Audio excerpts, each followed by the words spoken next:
Hello everyone, my name is Obsidia, and I am the DM of this campaign, Nexus Forlorn Legacy. And today we're going to be doing the second one of our origin sessions, where we go through a bit of the backstory of each of our characters for the upcoming campaign. And today I have with me Meris and his character Soleil, if you'd like to introduce yourself. Yay! Hello, everyone. I am Meris. I go by MerisAurum on Twitch and Twitter. Ordinarily, I am a storytelling, literature-themed streamer, but today we are abandoning all sense of intelligence as I play this hot pink tiefling himbo Soleil. Very much looking forward to playing this just delightful little meathead. We're excited to see him in action. I know it. Yes. Um, so I think without further ado, let us start. What is a day in the life of Soleil, and what does Soleil look like? I think a day in the life of Soleil is very much, it's like paradise. Every day is the same. He does the same things almost every day, and he does not crave necessarily the variety that is the spice of life. So he is all about hunting in the Feywilds with the Houndmaster and her entourage, um, bringing back some extraordinary, monstrous kills for the Houndmaster and her master Oberon, and proceeding to party until dawn, return home, sleep, and rinse and repeat. It's a charming life, and he wants for nothing. But the man himself is a extraordinarily tall pink tiefling, pushing, you know, 7-ish feet tall, a nice set of deer antlers sprouting from his head, purple hair that's braided, kept out of his face, um, sort of a smattering of scars across his body, most of which one would notice have been tattooed gold. But there are some that did not receive the same treatment. Um, Adorned in a surprisingly sort of rich fabrics, like silks and nice cottons and linens of, nice uh prints that would seem kind of unusual for the Feywild.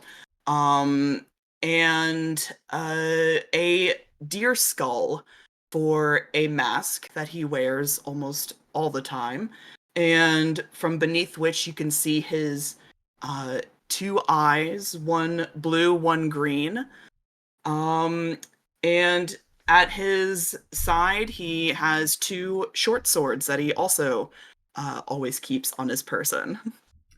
Okay, so once upon a time in the Feywilds, we find this man having come back from one of his dalliances throughout the Feywilds, and what is he doing to decompress and unwind?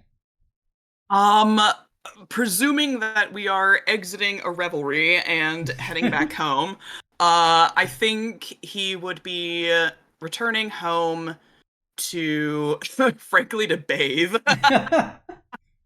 Wash away the Um, stinky. yeah, he's probably a little stinky, a little gross. Still covered in blood from the hunt, and would probably before sleeping might think about doing, or at least looking over some calligraphy pieces that are kept at the house. That's sort of like his grounding moment, his routine. But first things first, he's stinky. He wants a bath. Okay then. You go, to bathe. It's the Feywild, so it's just a naturally occurring, like, bubbling pool. which a multicolored waterfall flows into, um, and various phosphorescent rocks are adorned around it as you do your shower business, washing away all the funk and fluids from revelries. um, and as you return to your room, um, you see that there is a note that has materialized on what is a particularly shiny, mirror like substance of glass and crystal.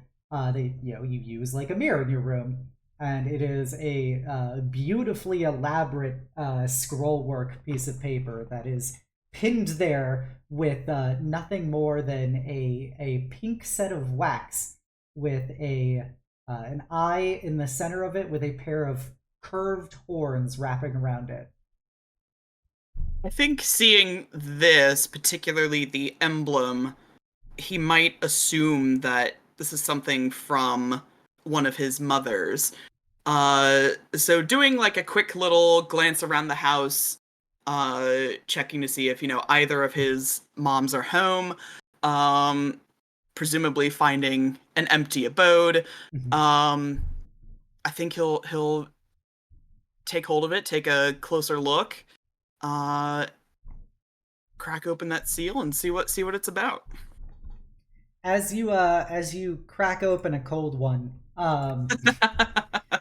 you feel like this very enchanting energy flow over you, and you begin to be covered in sparkles and light and like fragrant perfume as you feel the area around you begin to dissipate, and as you kind of blink again, you find yourself in a terribly drab environment, as if it was a black void, where the only thing there with you is a woman. She's probably in her early 20s, but she looks very familiar, because she is a pink skinned tiefling with curling ram's horns and purple hair and a series of like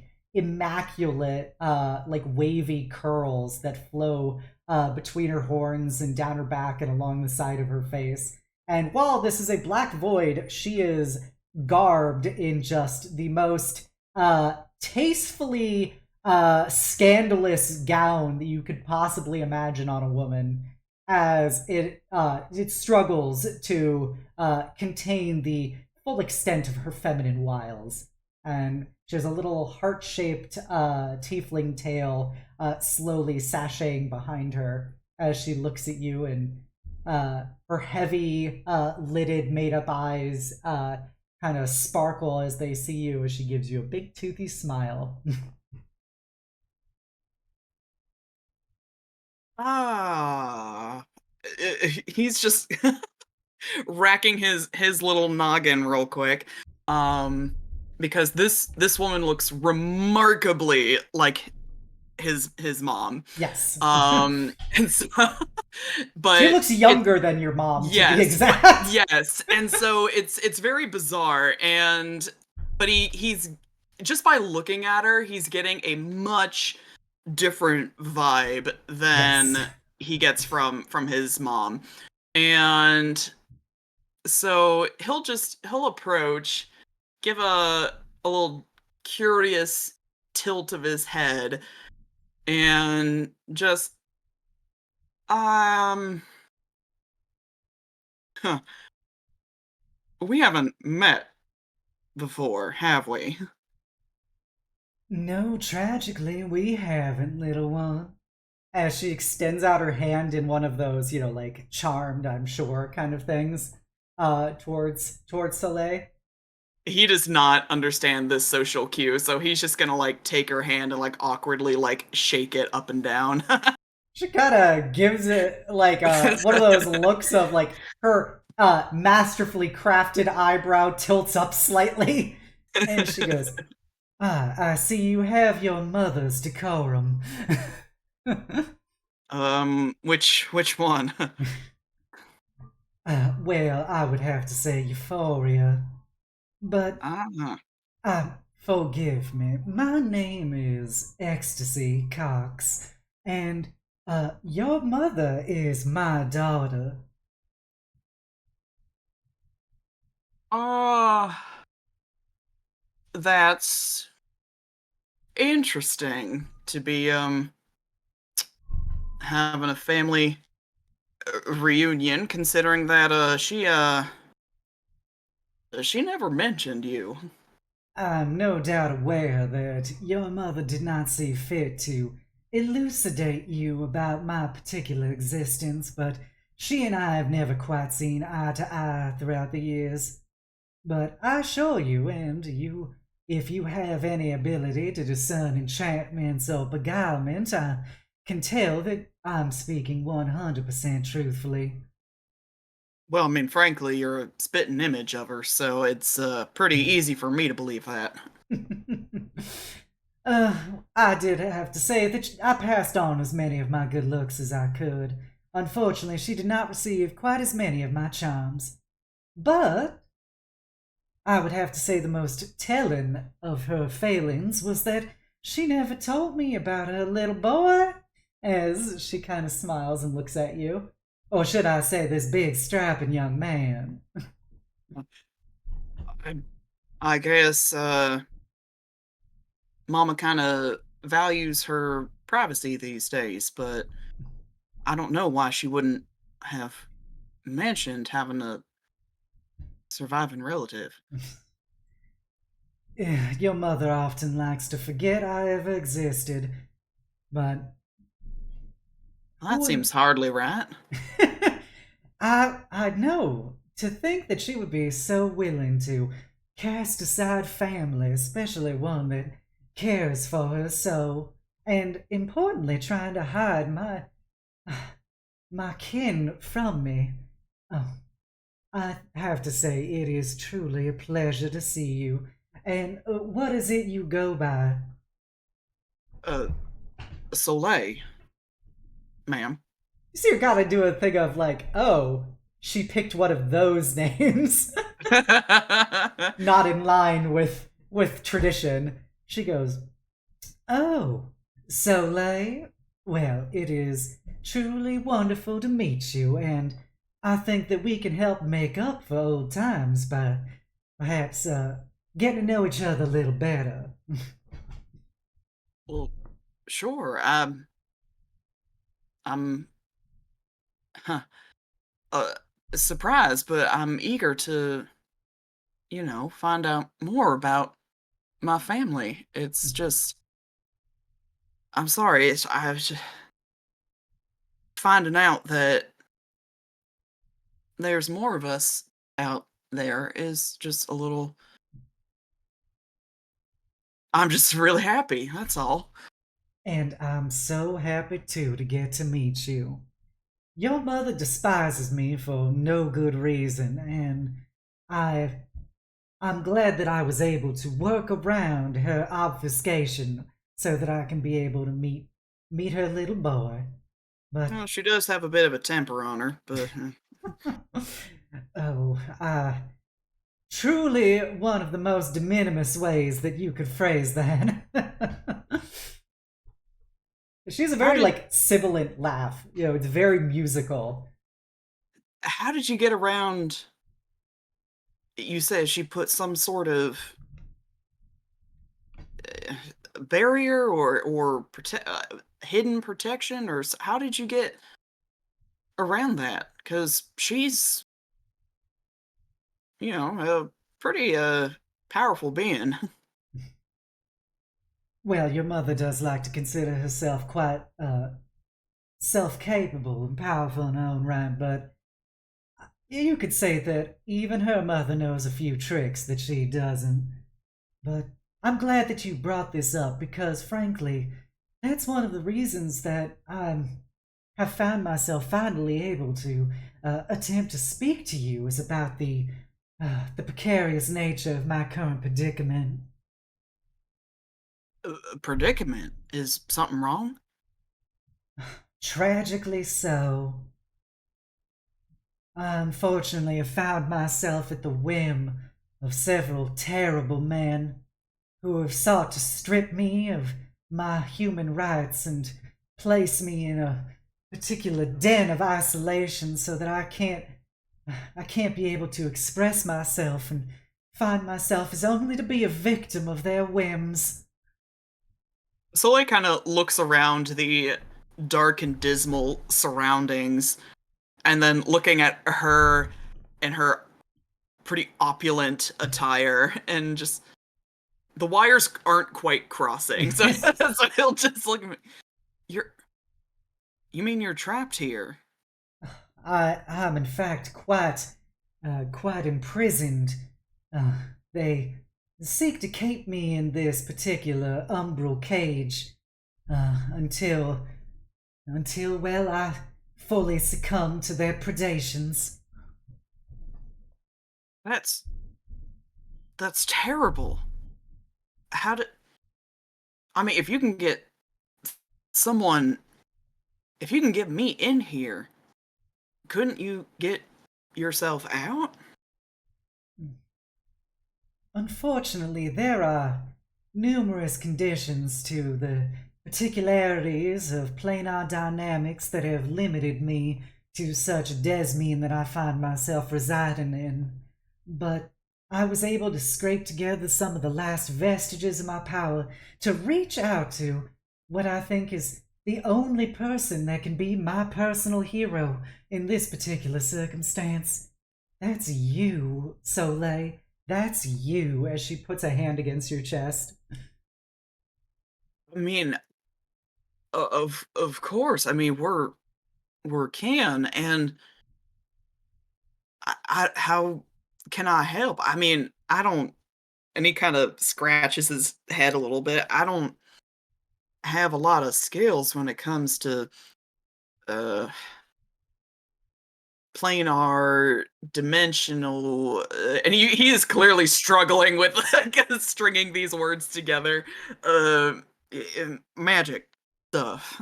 You know, oh, don't burden yourself with considerations of such complicated thoughts. Rather, the core nature of this beseechment is something a bit more, I would say, mundane.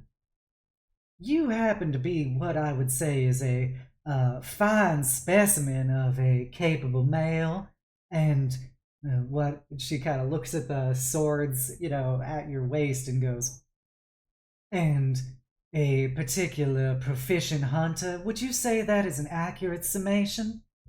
Huh. Uh, I mean, I don't like to be uh telling tales out of the schoolyard, but I am, frankly, one of the best hunters of the Feywild. She smiles and kind of giggles a bit and goes, I knew that somebody related to me could never find themselves wallowing in mediocrity. Well, I could say then that this is the most fortuitous of circumstances, because I think that we can find ourselves in a particular accord of agreement if you can help me be relieved of this tyrannical imprisonment by the patriarchy. Well, I'm sure that such a tale would do much to raise your status and esteem in my daughter's eyes, as well as get the eternal gratitude of myself. I mean, of course. I mean, if you need these fellers tracked down, and he runs a thumb over his neck.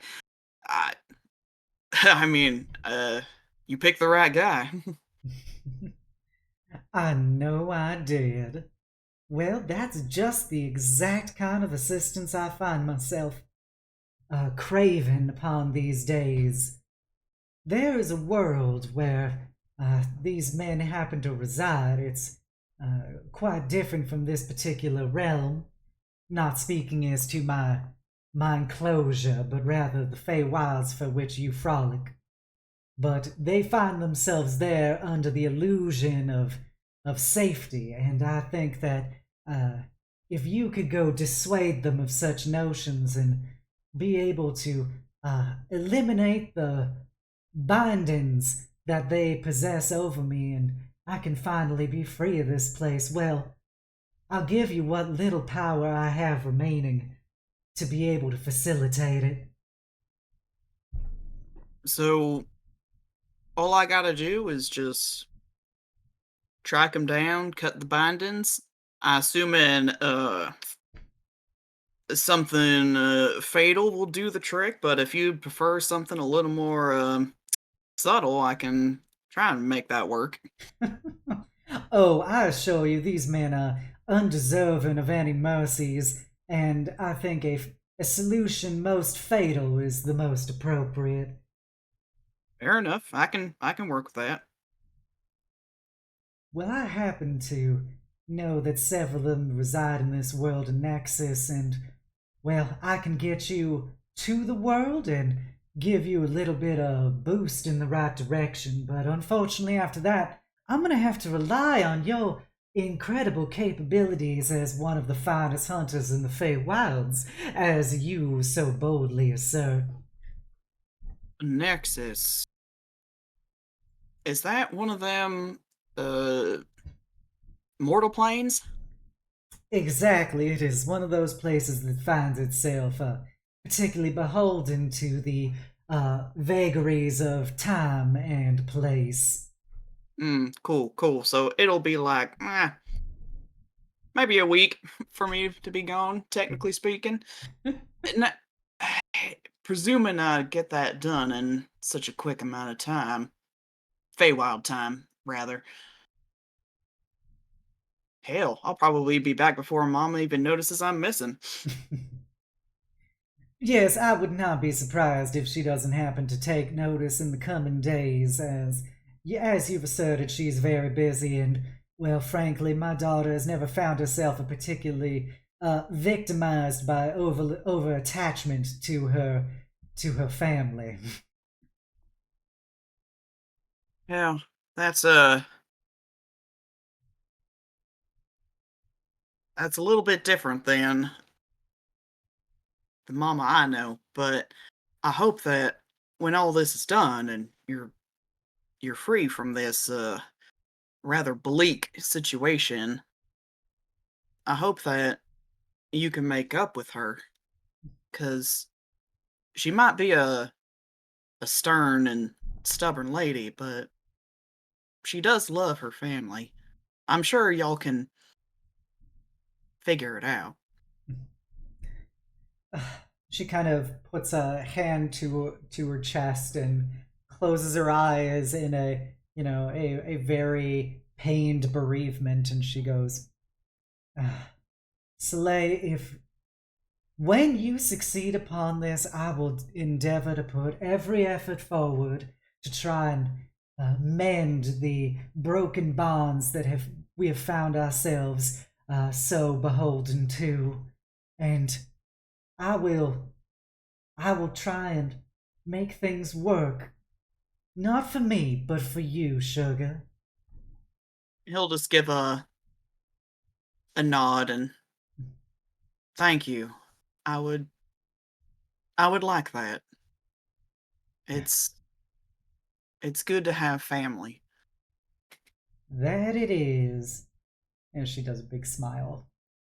And she goes, and when all's said and done, oh, trust me, I will be the first one to sing your praises from the mountaintops for her. So, I imagine that getting me there is another quick type of portal situation. I think that I can be able to muster the strength to get you as close as possible. Unfortunately, because of the particular circumstances and wards that these gentlemen seek to try and thwart me with, there are limitations as to how close I can get you, but I Hmm. can get you in the adjacent region, and I know that with your capabilities, you can go track him down right quick. Speaking of tracking, how do I know what I'm looking for? Usually, he kind of taps the muzzle of his skull. Uh, no, I got a pretty keen sense of smell, and I can pick up a scent or who knows, maybe a magic trail or something. Do you have any way for me to identify these fellers that you're looking for? She extends out her hands, and you just see a like series of pink, like glowing magical hearts appear in a barrage between her hands as they kind of combine and form together. And you see that same symbol of a very leisurely lidded eye with a pair of curving ram's horns behind it appears, made of rose gold in her hand, and it's probably the size of like an amulet or like bracelet or brooch or something. And she goes, "Well, this is one of the last manifestations that I can do to at least help you get started, and it should have a bit of a lingering presence once you get going, but it'll give you some of the abilities to be able to thwart the first of your targets, and it'll be able to project an image of what each of them appears like as you will get closer to them, and you'll feel the magical energy coursing through you in a strong compulsion as you get closer and closer to their locales." Works for me, easy enough. He'll take it and uh, cautiously maneuver it over his antlers and around to wear it around his neck. um, it's probably about the size of from Yu-Gi-Oh! Pegasus's eye. Gotcha, It's basically that, but made of rose gold. gotcha. um, and she goes, "This is your seal of inevitability, and it will be what guides you along this particular path of righteous justice. Um, Aside from that, I can try and reach cross worlds to you upon occasion, but they will be great expressions of my power, so I can give you no assurances as to their frequency." Hey, that's all right. Do you need? Well, I imagine I can't just come back here on a whim to report back to you on anything. So, I guess just hang tight, and when it's done, I guess you'll know. She smiles and goes, "That is just the type of thinking I expected from you, son." And I love it. Trust me, I will be getting some of the waves of uh, inclination as you begin to succeed in this endeavor, and I will be waiting with bated breath. All right. Well, I hope that it won't take too long. I hate to think of a lady in distress trapped all by her lonesome for long, but I'll be as speedy as I can. Oh, I believe in you, Soleil. I believe in you to every core of my being. As she kind of snaps her fingers and makes another heart symbol with her hands, as you see energy course out of it, and a ripple in space and time appears with a pink outline of a heart-shaped door with of rippling energy. She goes, "That's the most I can do at this particular juncture, but I know you're gonna do great and you're gonna do me proud." As she goes to hug you tightly. He'll give her he he doesn't quite know his own strength sometimes, so he gives the full equivalent of like a bear hug. You feel her sink into your muscles as uh, you are you are much more powerful than she is seemingly conveying. As you squeeze her tight, she kind of giggles at that and goes, "Oh, you are quite the formidable boy." Well, I'll be off then. Will you be okay in the meantime? I mean, there's not a lot here. Will you be all okay? She very solemnly puts one of her well manicured hands on your hands and goes, "Do not worry, son. I will do everything in my power to withstand the deprivations of these coming days without family and without the silence of my tormentors. But I will endure it and I will survive." All right. You hang tight, Grandma. I'll be back. And he'll head out through the door. As you head to the door, you faintly see her gagging in the background as you say "grandma."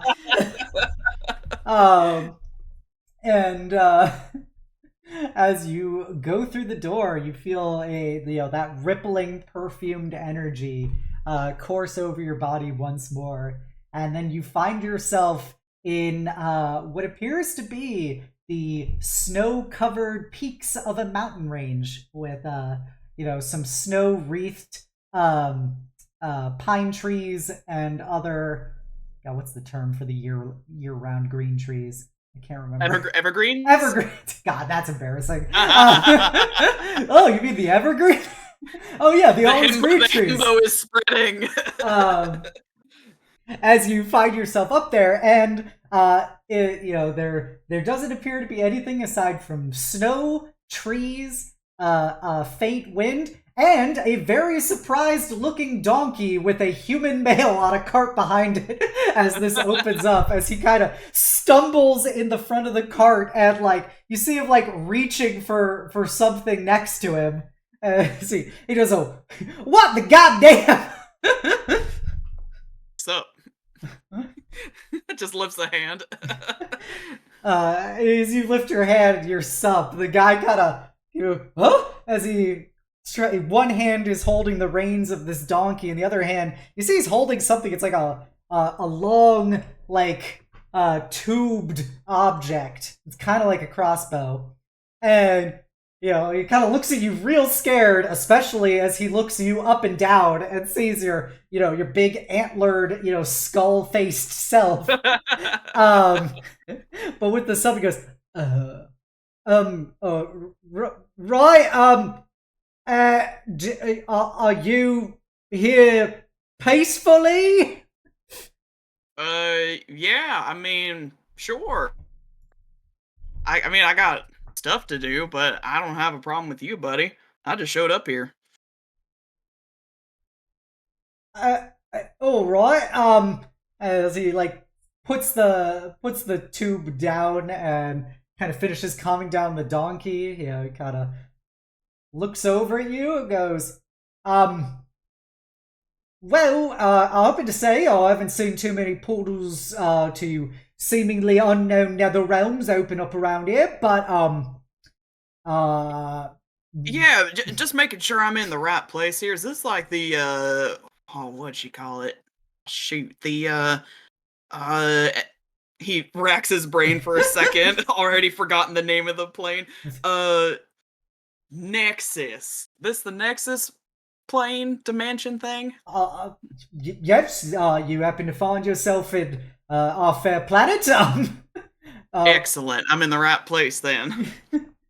Well, it's a pleasure to meet you. You appear to not be overtly hostile to someone like me, which I find to be a most gratifying experience. As he kind of bows his head awkwardly at you. Yeah. Oh, I guess. Oh, shoot. My mother taught me better manners than this. Supposed to introduce yourself to new people. I haven't met a new person in quite some time, but my name is Soleil. Oh, well, it's a pleasure to meet you, Soleil. My name's Drovich. Welcome to here, as he gestures to like the country or the mountainside. Yeah, thank you. It's frightfully cold. And He looks at your bare for the first chest. time, yeah, for the first time in a long time, he shivers. He's been shirtless for most of his life. Um, well, normally there's only three types of people that find themselves in the Erixus Mountains. One being refugees, two being bandits and vassal hunters trying to, take advantage of said refugees, and the third being entrepreneurs trying to evade a tyrannical economic system. But I don't think I've ever seen anybody who's been traveling through a portal, so I guess we're gonna have to add a number four here. And you appear to be heavily armed and not trying to kill me, so I find that most assuaging of my doubts. Would you Oh be? no, I got no problems with you, buddy. Trust me. And he taps the hilt of one of his swords at his side. Just these ain't for you. Oh, wonderful news! Wonderful news. Well, if you're interested in perhaps, I don't know where you happen to be going, but if we're heading in the same direction, perhaps we can set up a bit of a cooperative agreement. I can give you something nice and warm to protect you, and you in turn can protect me. How does that sound? Hey, that sounds easy enough. Are you heading toward a place of sizable population? I happen to be just heading there myself, crossing these mountains to try and avoid the systemic theft that the various oligarchs in power try to impose via taxation.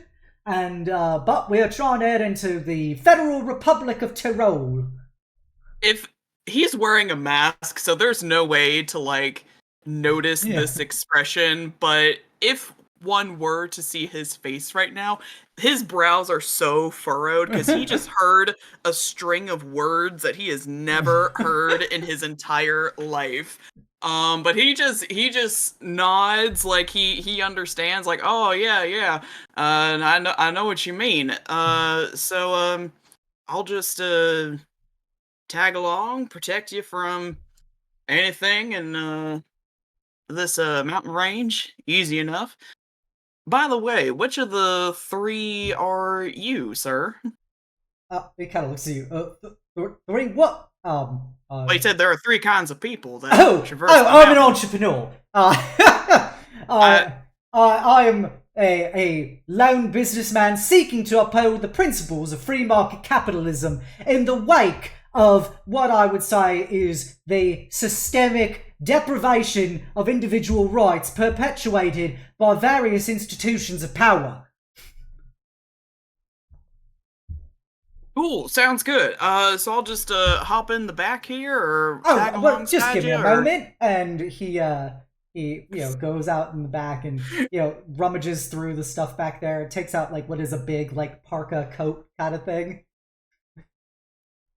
Goes it might be a little small for you, but it's better to be a bit snug and warm than I guess bare chested and comfortable. no, I appreciate it. I would be able to, cover myself in fur, but it might be a pretty alarming sight for you. Seeing as we just met, I'd hate to do that to you. He'll take the parka and pop it on. It's entirely too small. Yes, yeah, you can't put up the hood on account of your No, antlers. no. You can, if you so are inclined, like tear off the sleeves and I think he would to make himself more comfortable, give him better range of motion. kind of looks at me and goes, "Consider it yours. Do with it what you want." As he saw you tear off the sleeves. Cool, thanks, man. Um. So we're just heading over here. We got a few more hours before the old sun sets and make a little camp, and we should be arriving in Tyrol the next morning. Sure, sounds like a plan. You're the boss. Oh, don't worry. This is quite the egalitarian system we have set up here. Nothing but meritocracies as far as the eye can see. As he chuckles. Soleil continues to nod his head like he's understanding. But yeah, as you get in the back of the wagon, you notice the mule or the donkey is very unsettled by just having you around.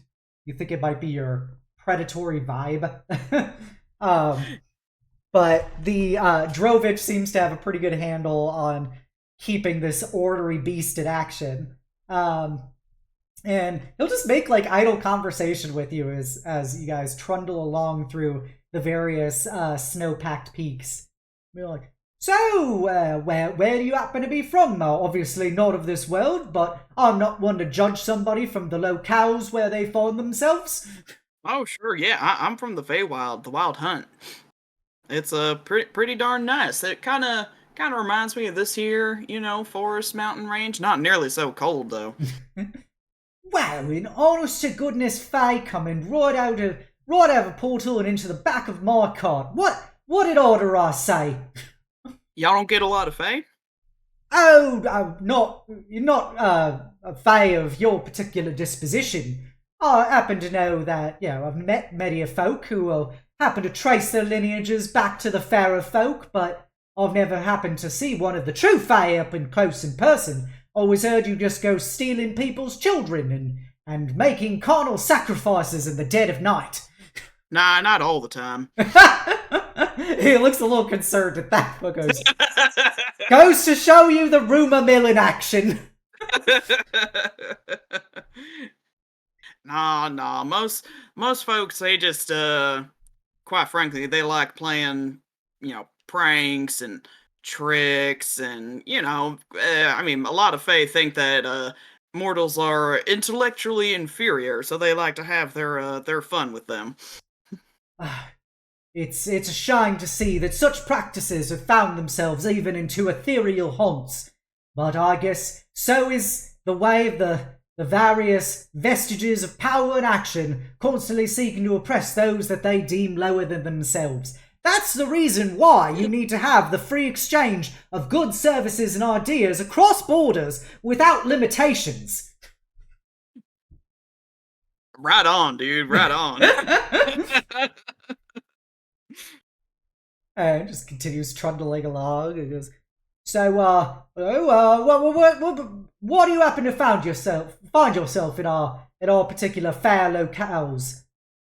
Well, apparently, your dimension is home to several nefarious villains who have, quite frankly, offended and, hurt and trapped my kin. So I'm looking to eliminate them and free one of my family members. Oh, wonderful! You must be talking about the taxman. Constantly trying to oppress us and strip away our rights and imprison us in a cage of tyrannical policies. Is that what they call him? He does this to other people? I tell you, there's an entire system of it, crosses borders, everyone trying to do it themselves, constantly seeking to strip you away of everything that makes you call yourself a man. Ew, I take this guy out. I'm not just helping my family, I'm helping lots of other people. Is that what you're saying? I would have to say any blow against the systemic thievery, these robber barons that find themselves in so-called positions of governance, is truly a blow for the working man and everyone who seeks to pull themselves up from their bootstraps and create a more free system. As the Leonese would say, laissez-faire is the only way to properly advocate an economic system. Sounds like I gotta take this guy out.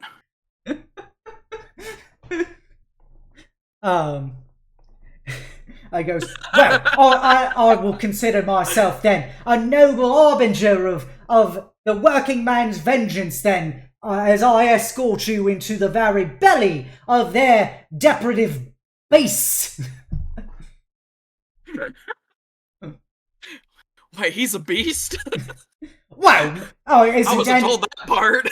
Well, is it any man who seeks to try and strip away the life savings and hard-earned coin from the working man? Isn't he truly a beast, barely separable from that of the wolves that find themselves in these very countrysides?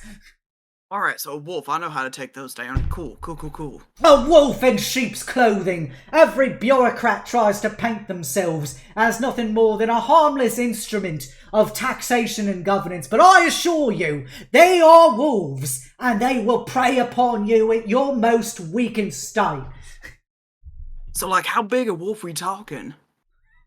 These systems can be stretching tens of thousands of people.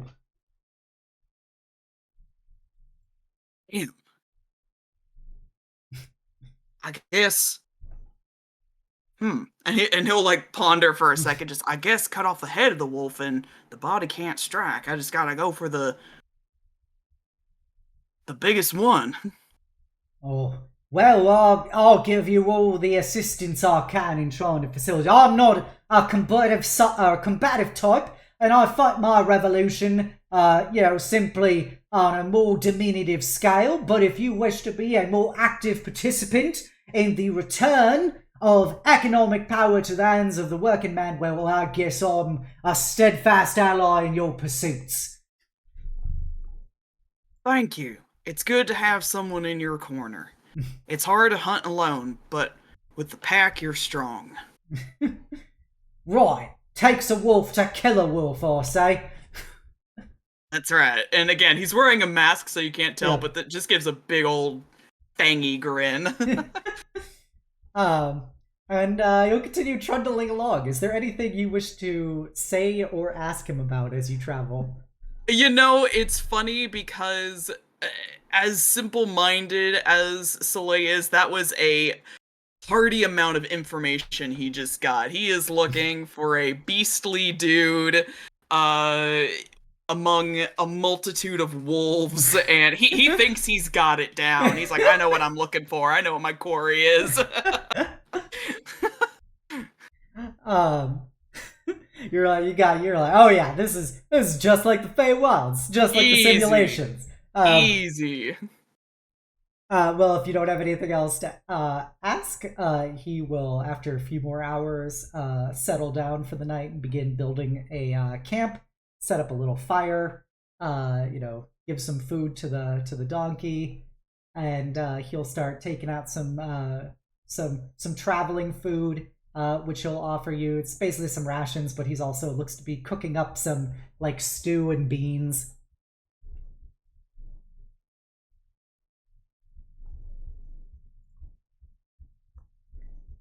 And there he goes. What? Who am I if not a gracious host to be treating you with the hospitality which I can? I don't know if it compares to that where you're from, but it's the least I can do. Right, no, I thank you. I mean, I can go out and hunt or something if you want some meat to go with this. Oh, well, no pressures from me, of course. I'm a simple man. I happen to survive by the fruits of my labour, but if you wish to perhaps take a bit of a sojourn into the surrounding countryside, well, I'd be happy to have anything you can bring back. I think with that he would nod because he doesn't want to take any sort of advantage of this guy without chipping in some regard. Um, so he'll pop into the surrounding forest, try to find. He does not know the art of like subtlety, so he wouldn't think to like go for something small. He kind of always wants to impress people, so he's gonna be looking for like deer or like boar or something like that. Did you take Outlander as a background? I didn't. Oh, okay, because that's the auto hunt one. You just get stuff. Yeah. So, make a survival check. Ooh. 18. All right. You can find yourself a deer, to pursue and murder. Excellent, excellent. So he's gonna hunt down this deer and come back with it slung over his shoulder. Well, before you can come back with it strung over your shoulder, as you are, cutting open the deer, at the site, you can make a perception check. Oh, perception. 7. Oof. Double sevens. You You don't see it coming up until it appears. Yeah, too hungry, man. Too Yeah. hungry. So as you're prepping it, you see, you hear the crack thwack of a crossbow bolt flying out, and it impales itself like right into the slain deer's eye next to you. He'll immediately tense up and look around. As you tense up and look around, you see coming the the trees around you in this very dead wintry forest and stuff. You see a series of figures come out from hiding, brushing snow off of hooded cloaks that have wolf pelts and stuff that it form the hoods and like over the shoulders and stuff, as each of them is holding crossbows with cloths across their face and leather armor and blades at their side and big red streaks painted across their faces and down the center of the wolf's heads. As one of them looks at you, there appears to be 10 of them, and one goes, "All right, no reason to move there, stranger. Just stay real still." Soleil is going to see all of these people uh donning wolf pelts, and in his mind it clicks, the wolves that the guy was talking about. What a two and two This must together. be them. This must be them. So he'll just he's still kind of hunkered down over this deer and just I don't think you should be picking fights, friend. Oh, we're not picking fights. We've been tracking you for some time. We picked up that energy from that portal entry you did, and well, we found our prey. We were expecting something impressive. We were told the hound would be a formidable foe, but all I see before us is a lonely little pup, all on his own. And you think by wearing the pelts of greater animals that you think you can be stronger than me? We're blood wolves. We hunt down our prey, and together we are a strong pack. And I, their alpha, I'm here to claim our prey, who we've been hired to hunt. Hired. That means there's someone above you, Alpha. Someone holding your leash.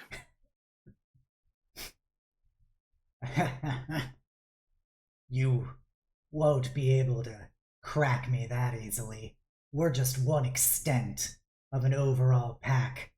And frankly, this will be a rather disappointing use of our skills, but who am I to say? I look forward to seeing that skull handed to my superior and mounted on our wall. He'll, at this point, even though they told him to, like, stay still, at this point, he's gonna stand up real slow, roll his shoulders, crack his neck, and just. Alright, you pack of rabid dogs, let's see who's the prey now. All right. Please drag your token into the center Let's of go. this clearing. There we go. I think that should be fine. Here, everybody's visible. And I apologize to anybody who hears me sniffle. I'm getting over a cold. Sniffles. The sniffles. So if you could please click your token and roll initiative. Absolutely. As here we go. That's a solid 4. Oh, I'm gonna pin cushion you. Alright, so I'm going to do this in groups of 2. Actually, I gotta just do this one by one. 1, 2, 3, 4. Yeah. 5, 6, 7. 1 second. 8 and 9. Whoop. Alright, descending. One guy goes after you. What's your dexterity score? 16. 16? Okay, so you're gonna go above the 4s. Not last. Yep. There are three of the blood wolves will go after you because they only have 12 dex. Alrighty. Let me turn on some music. Let me know if the music is too loud or too quiet. So first off, we have none other than the blood wolf behind you is going to try and shoot you with a crossbow. Music sounds good, by the way. Okay, awesome. And he rolled a 20, not natural. Yeah, that'll hit. And he will do 6 piercing to you. Okay. All right, I'm just gonna do this circle of pincushing. So the second guy is going to shoot you as well with a crossbow. Hope you don't take this personally. Nah. That's a miss. Okay. You could just slap it aside. Rude. The next guy at the bottom. So it's this guy down here next to the alpha. The alpha's the one with the red dot. I figured, yep. Yeah. You've played That'll my hit. campaign before, you know. My colors signify things. 5 more piercing. 14. The alpha. The alpha gets to double tap you. With these little, like... They have these, like, repeating crossbows, basically. They're much fancier than you've seen crossbows be. These are clearly, like, a more advanced thing. They've got, like, a clip at the top of them that is cycling through the bolts. And this guy's gonna double tap you. The alpha. So... he goes crossbow. Miss. Crossbow. Hits. Okay. For 9 piercing. And then I got 3 more guys to shoot you with their crossbows. I'm gonna turn the music down a little bit. There we go. Alright, so I'm just gonna roll these all at once. That'll hit. That hits. That misses. Okay, so you get tagged for another 4 and another 7 piercing. How are you looking right now? I'm at about half. Okay. So yeah, once you basically call a bunch of rabid dogs, they just start this hail of crossbow bolts at you. That, some of them you're able to knock to the side, but you are very much like getting stabbed multiple times from all directions with them. It is your turn to go. Cool. So, Soleil is not about to concern himself with the small fry. He's going for the self-designated alpha. So, real quick, bonus action, we are going to Hulk out. Okay. So, from this point, they can see... I very much envision this to be like the Van Helsing werewolf transformation. Like, just shedding his skin, ripping it apart. It is gross, it is bloody, it's nasty. And in his place where there was once a 7-foot-tall tiefling is now a 8-ish foot tall purple werewolf. But instead of a wolf's head, the head is the deer skull. It is now a part of him. very much like a like a dusk walker. If you know, you know. Yeah. So from there, he is rearing for a fight, and he is going to immediately launch himself towards the alpha and is going to try to take a swing at him with his claws. Okay. That's a 14. That'll hit. Cool. That's 11 slashing damage. Okay, he didn't like that. Did not like that. Cool, I do it again. Another one. Another one. That's a 16. It hits. For another 8 slashing damage. So 19 total? 19 total. Oof. He is not looking so hot. So, cool. As you just hulk out and just spring onto him just with your big, I'm assuming these are your big claws? Yes, yeah. Your big claws just ripping into him, and he is, his eyes definitely went a lot wider seeing, all of them look quite intimidated after seeing you hulk out. I'm gonna give you a free intimidation roll. Ah, sick. Let's see here. Since they absolutely... That's a 19. Woo! Okay.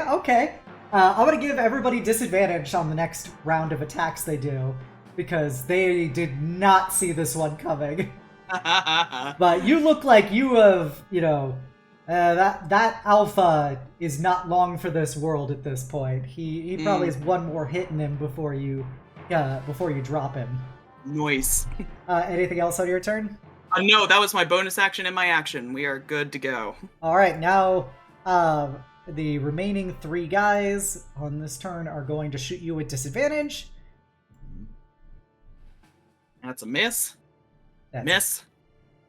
That'll hit. You dodged the nat 20 though, for 6 more damage. Alrighty. Okay.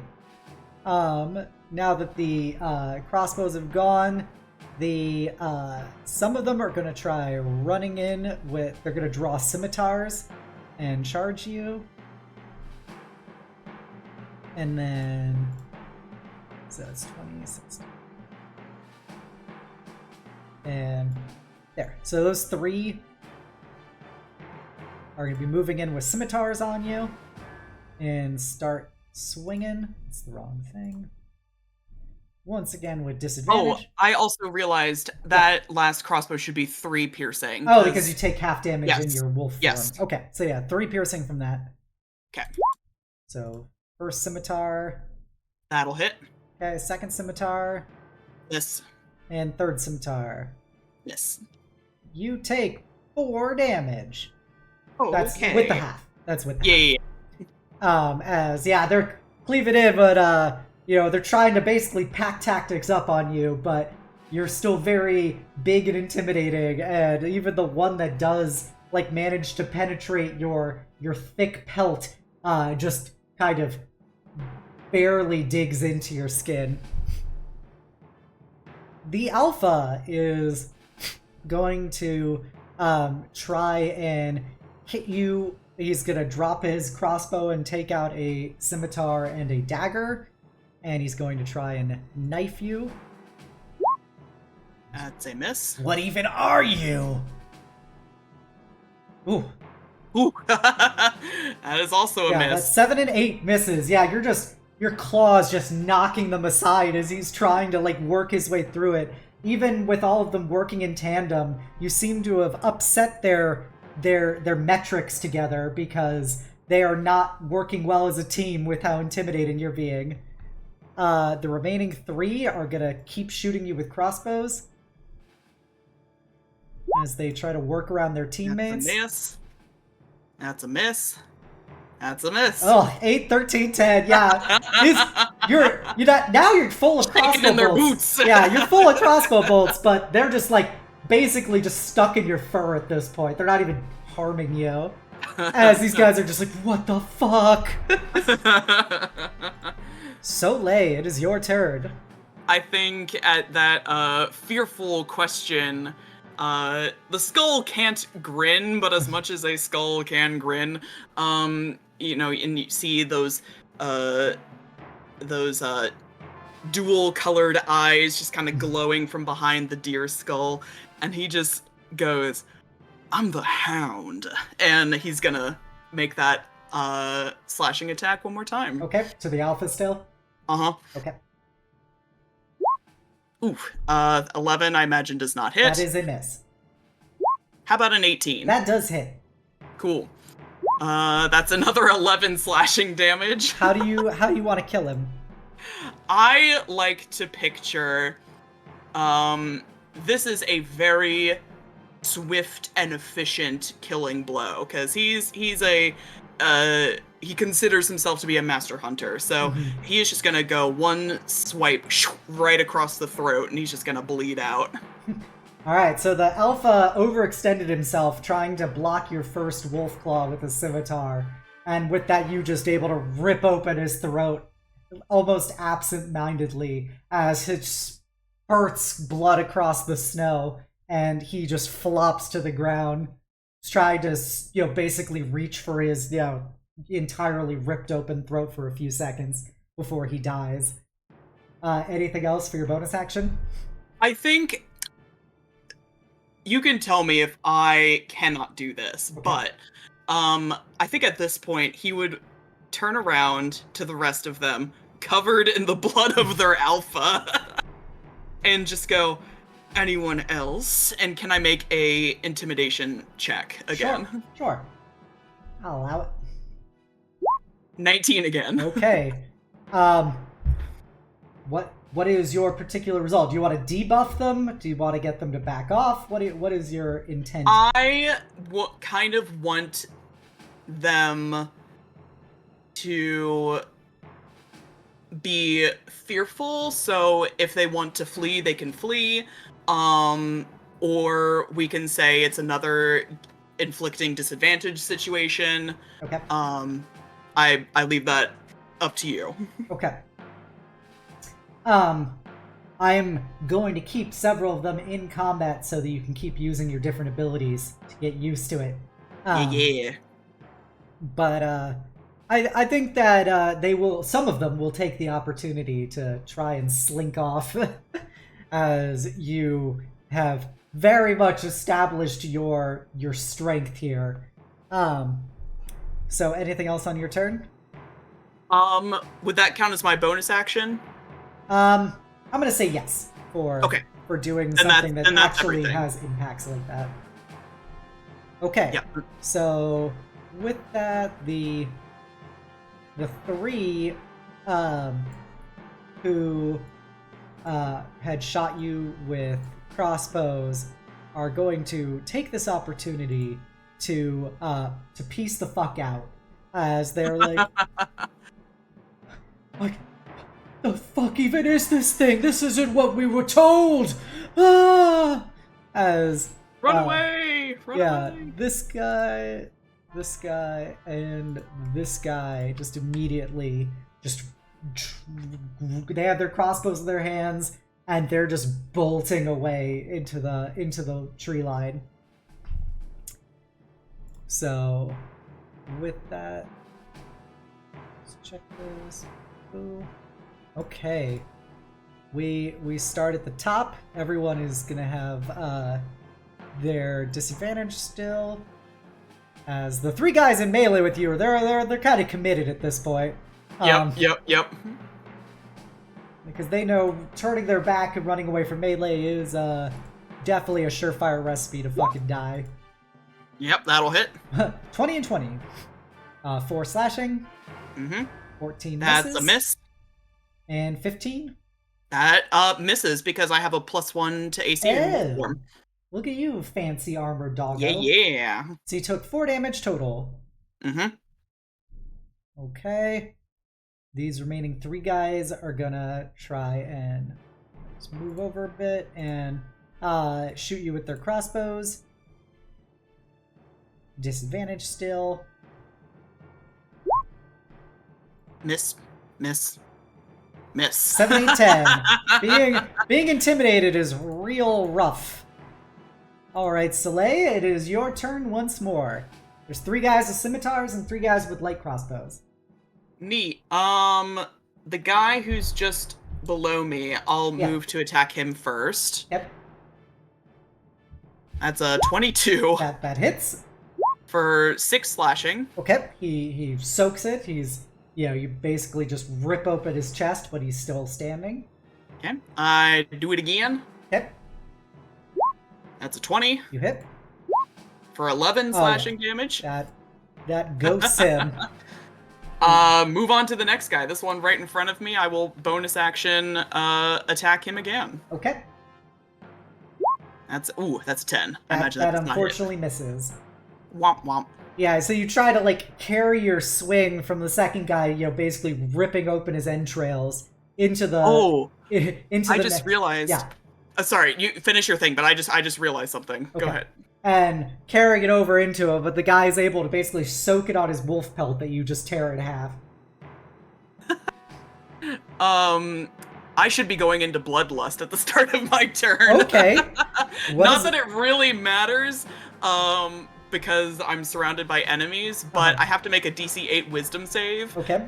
Or directly attack the nearest creature. Okay. Now, that would not have affected this last round because everyone is within 5 feet of me. Everyone is super close, but I will remember to do that next round. Yeah, once you kill the next two guys, it becomes applicable.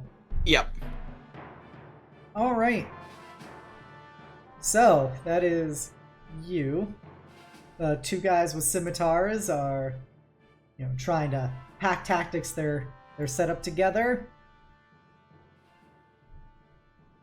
That's a 6 and a 6. Yep. Hey. They're still trying to shake off the spookiness. That guy is dead. The remaining 3 guys are going to try and hit you with crossbows some more. That's the wrong character sheet. So, go. Oop, nat 20. 17. And 16. Yep. Oh, man. Oh, no. They're rallying. They're rallying. So the nat 20 does 15, so 8 damage. Alright. I am going to... I'm reading this thing again. Okay.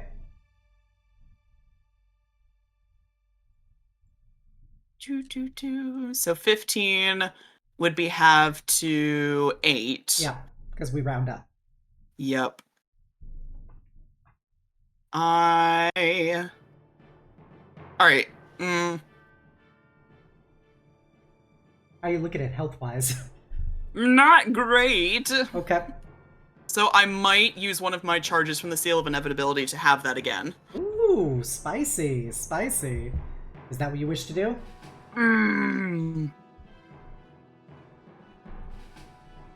I think so, because this was a crit. So. Okay. So it does 4 damage to you. Mm-hmm. Followed by 3 damage. Mm-hmm. Followed by 5 damage. Okay. So what's your total HP right now? 14. Ooh, okay, okay. So, Soleil, you ain't looking so hot right now. Mm-mm. No, ma'am. All right. Well, bleeding out, we're not gonna invoke Crimson Rights. We're just gonna keep doing what we're doing and hack and slash these poor dudes until they hopefully die before me. Okay, okay. I like that rationale.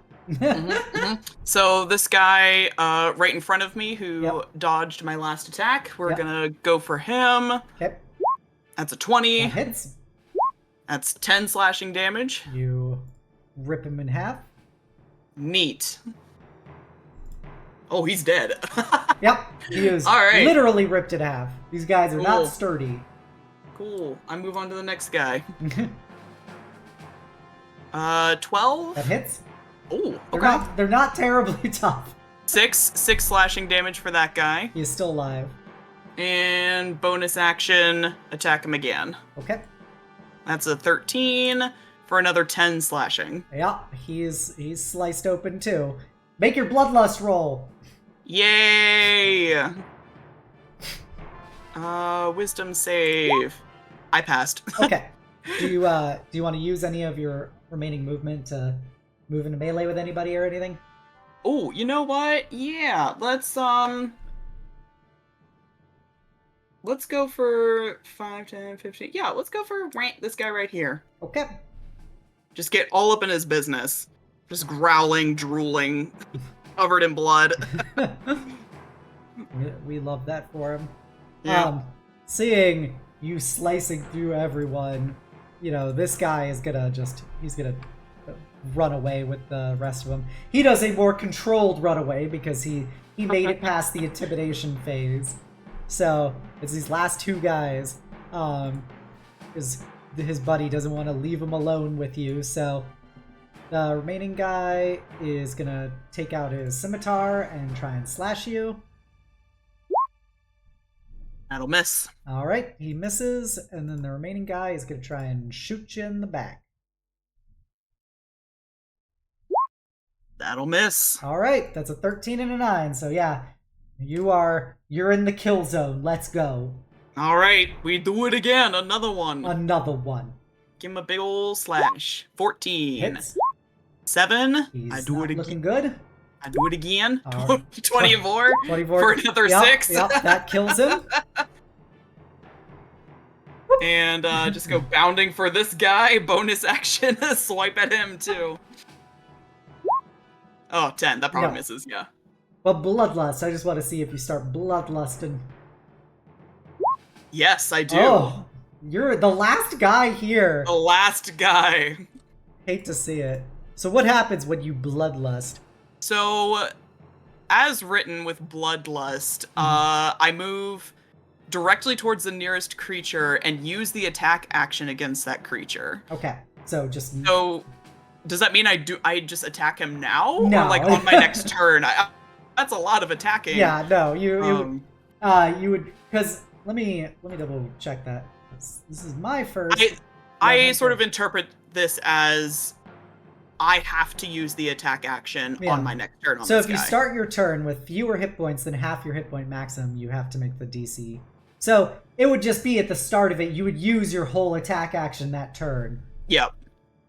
On this poor guy. Yep, on this poor guy. So he's gonna scimitar you and miss. No. As you're now in Berserker Fury mode. Yeah, sorry, dude. End this man's career. You hit.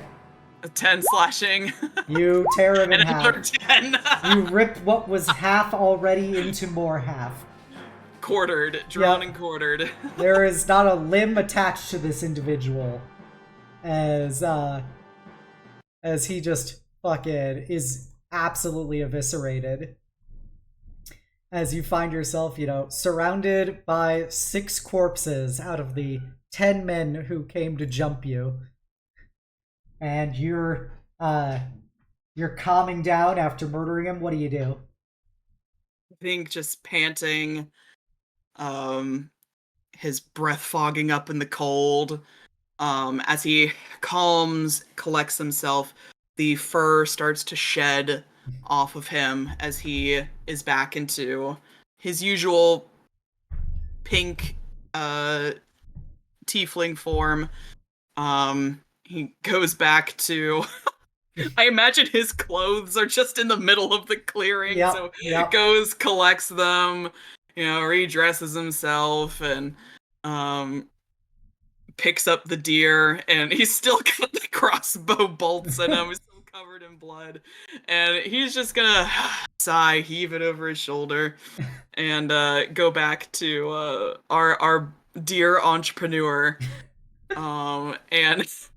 If he asks what the hell happened, he'll just be like, I took care of some wolves for you. Drovich sees you approaching with this deer, over your shoulders, and you're just covered in blood and wounds and stuff everywhere. And he kind of does a... Oh, my, it looks like that deer put up quite a fight. And then you... No, the deer, that was nothing, but you weren't shitting me about the wolves. Oh... Well, looks like you took good care of them. That I did.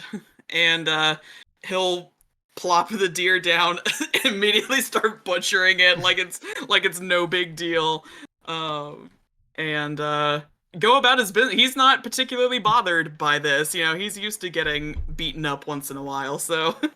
Yeah, Drovich gives you your space. And he kind of lets you do your own thing that night, and looks forward to cooking up some venison. As does Soleil eat cooked meat, or does he just fucking eat it raw? You know, he's pretty hungry. Normally he has the good manners to wait. But I think once he hands off, like a nice cut over to Drovich, he's just gonna tuck in and and just start eating the rest of the deer. Oh, yeah, Drovich is like having, making the venison, adding it to his stew and beans and stuff. And as he's taking a spoonful to his mouth, it just kind of sits midair as he sees you just ripping into this bloody meat, just dripping down your chin. um, Thank you for the meal. Oh, you're welcome. Hey, don't hold back on my account. Right, and he just like starts eating, and he's just, oh, well, yeah, what a night. This poor guy. Would you like to take turns with watch?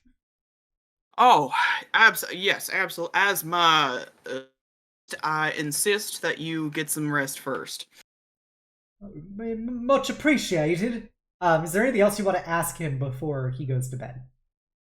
I think he'll just. This is so goofy. I'm so sorry. I think he'll ask those wolves that you mentioned. You said there are thousands? Well, I'm presuming you fought more literal wolves rather than the more metaphorically indicated wolves that I was talking about. But either way, yeah, there should be thousands of wolves throughout the world.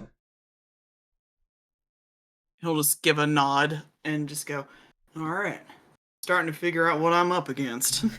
And he'll lean himself against a tree and cross his arms and recline as he takes his watch. All right, the rest of the watch goes by uneventfully. You just find yourself next to the campfire as Drovich kind of hunkers down and starts snoring loudly. You have yourself in the position that this is your first night in this new world. It seems very plain by comparison. Like the lights here are dimmer, the colors less vivid, but it is pretty in its own little like quaint way by comparison from what you're used to in the Feywilds. And it's overall you hear some quiet animal sounds, but nothing of particular note. Is there anything you wish to happen during your watch? Not particularly. I think he's gonna kind of absent-mindedly fidget with the amulet that Ecstasy gave him, and just kind of think about what a wild 24 hours it's been. Because like I mentioned, his day is pretty by his standards routine. Yeah. So he's kind of excited by the possibility of something new, of an adventure, of a worthy hunt. Excellent. So with those thoughts, you eventually, wake up Drovich. You see him grab his tubed weapon. It appears to be double-barreled, couple feet long, and he kind of just slings it across his lap as he takes up your tree position and kind of nods and goes, "Have a good night's sleep. You earned it, lad." Thank you, kindly. And he'll hop up into the cart and do like a little doggy circle as he's getting comfortable and pass the fuck out. All right.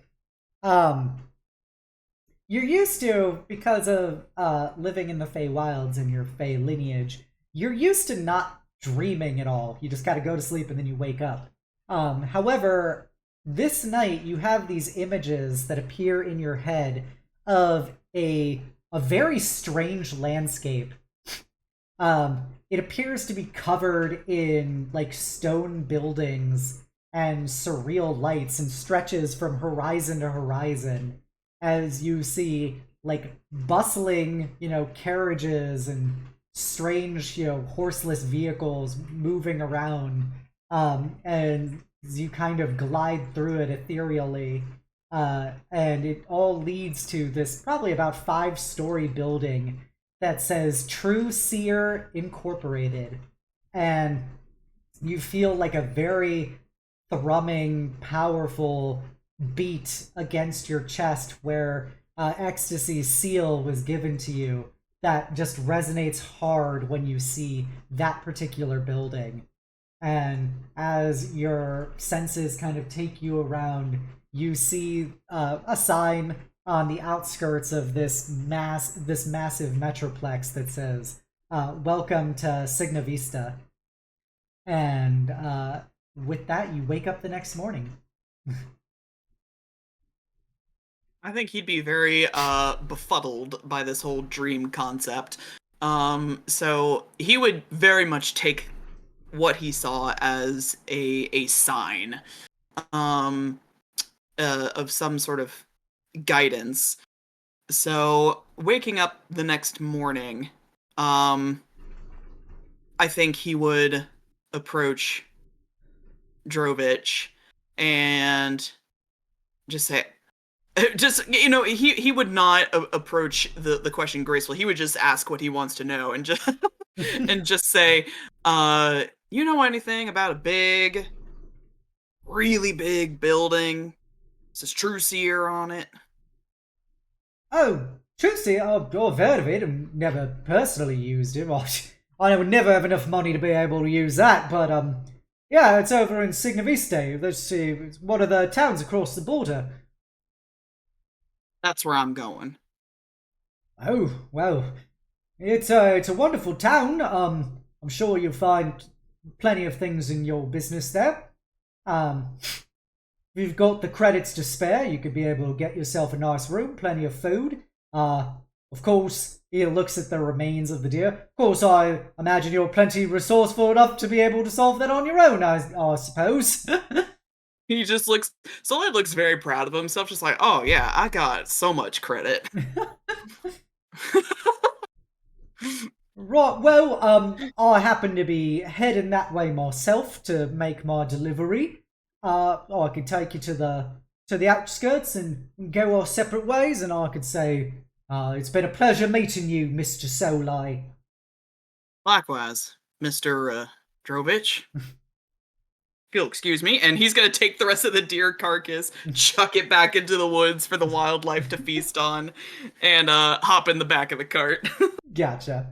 Yeah, and with that, you're able to make the next several hours journey, and as you get past the mountain range, you see just the massive, cityscape that is Signavista. It's literally the largest city you've ever seen. And it looks very, very different than a Fey city. As cities like Queensmeat in the Feywild is like these massive, like very much like fairy tale, like castle, medieval scapes that aren't even that big by comparison. And this is just a huge assembly of buildings, some of them going, dozens of stories high into the sky. And you see that there's these, what you as a player know to be like blimps and stuff floating above the city with advertisements along the sides of them, as well as there's train tracks, crisscrossing the countryside going into and out of the city that you'll occasionally see these long processions of trains emitting faintly blue smoke and stuff chugging along from.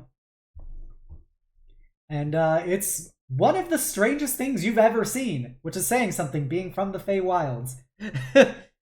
I think he would just try to soak this all in, but as you said, it's just so vastly different from anything he's ever experienced. And just seeing the amount of people like tightly compacted compacted into, this city, packed like sardines. I mean, he would just be so quickly finding himself overstimulated. He's stimming. Yes, and just sort of taps Drovich's shoulder and just go, "This is all mortal make? Y'all made this?" Well, I personally didn't make it, but yeah, there's plenty of federals who went about constructing this over the centuries, but this isn't even the biggest town in all of Tyrol, or for that matter, nowhere near the biggest in the Federation as a whole. There's bigger? Oh, much bigger. Millions of people bigger. Millions. I didn't realize there were so many immortals. Y'all breed like rabbits. He kind of laughs and goes, I have heard a few who hold such a sentiment. I happen to say that, I won't turn down any opportunities myself as he grabs his pants. I got your mortals right here, pants grab. Yeah, Soleil will laugh at that, and because he's not above crass humor, and just soak in the sights. But he is looking particularly for that building he saw in his dream. Yeah, as well as you have to get much closer to the city to make out the signage on a singular 5-story building. But Drovich will kind of take you in what is the back way of a town. Just kind of go through what is probably the less well-to-do areas. You see like these big, somewhat poorly maintained apartment complexes that it literally looks like to you like a rat warren of buildings. Where the street doesn't seem as well maintained. There's potholes and stuff, and you do get your first sight of people who aren't Drovich or trying to kill you actively. Where they're wearing what is generic like 1930s garb, and so it's a lot of pants and shirts with like hats and stuff. As they're the less fortunate area, so their clothes has some more like worn parts of it. But you also see like some who are clear like mover and shaker kind of people, which you can identify because of your Fey training for looking people who are fancier or more colorful is usually a sign of authority. As you see men like that who kind of hanging out looking like they own the places in various areas of it. Smoking cigarettes, and they've got like some drinks as they kind of just chat and stuff in their strange accents. And Drovich pulls up to a big warehouse and goes, "Well, this looks like where we part ways, friend." Very good. Thank you for everything. It was a real pleasure. And he'll clap him on the shoulder. And he kind of laughs and goes, "Well, I happen to say it was definitely going to be a story for the pool halls tonight." As he kind of extends out a hand.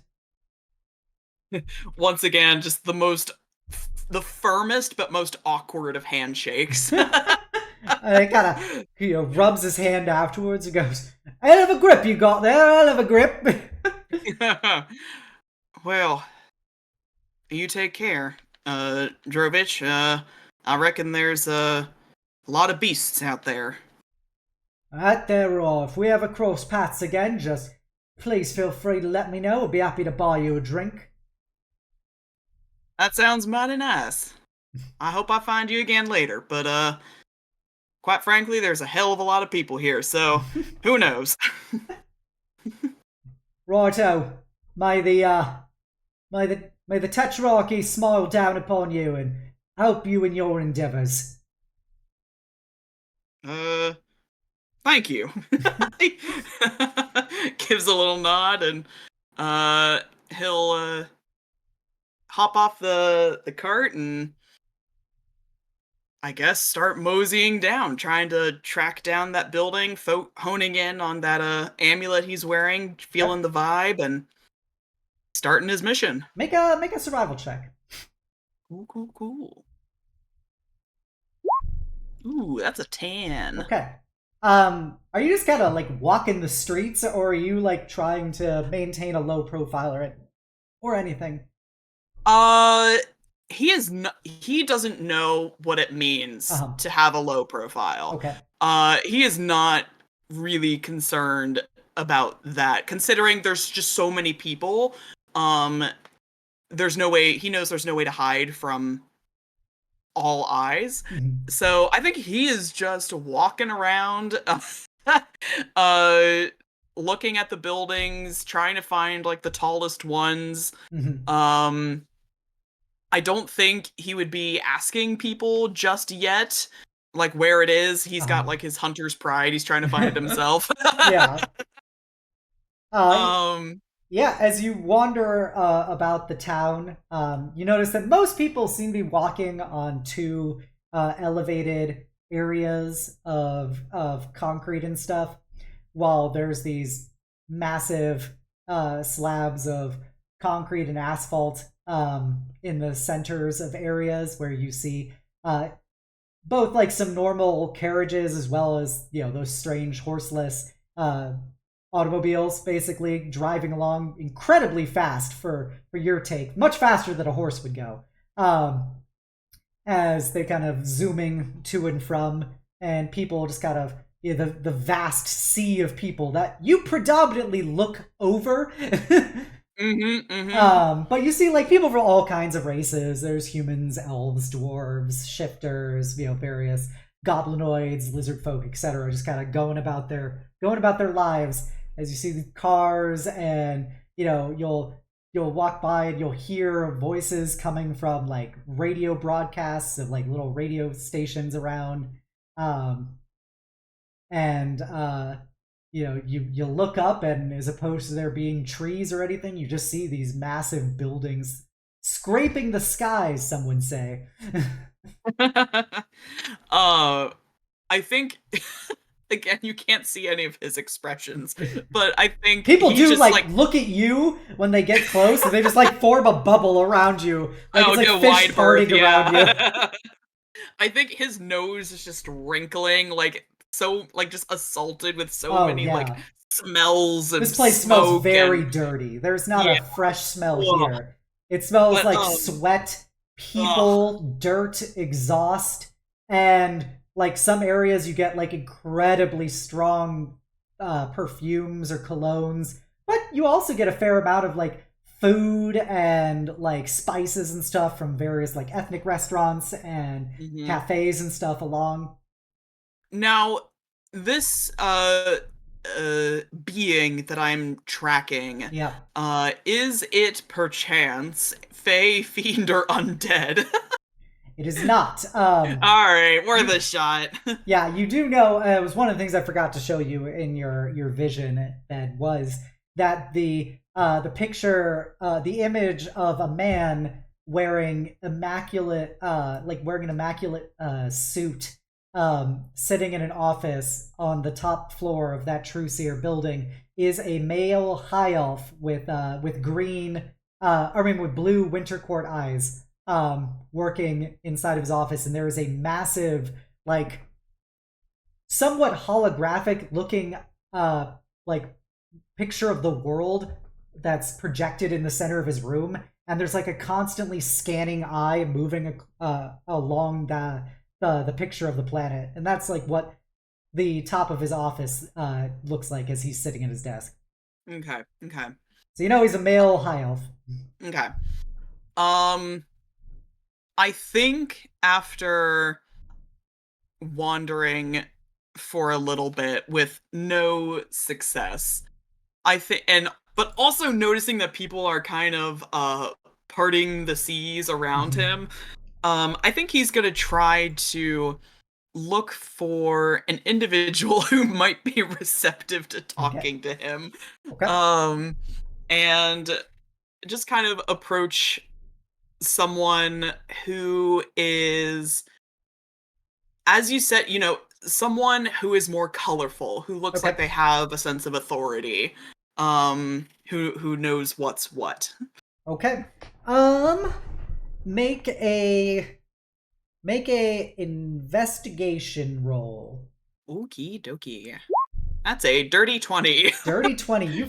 You find the guy. The guy. You see, you're like looking around, and you as you maneuver around through it, you happen to come across what appears to be a man standing next to what appears to be like a probably halfling child with like a stack of newspapers, and the guy standing nearby, just kind of reading one of them, is this very burly looking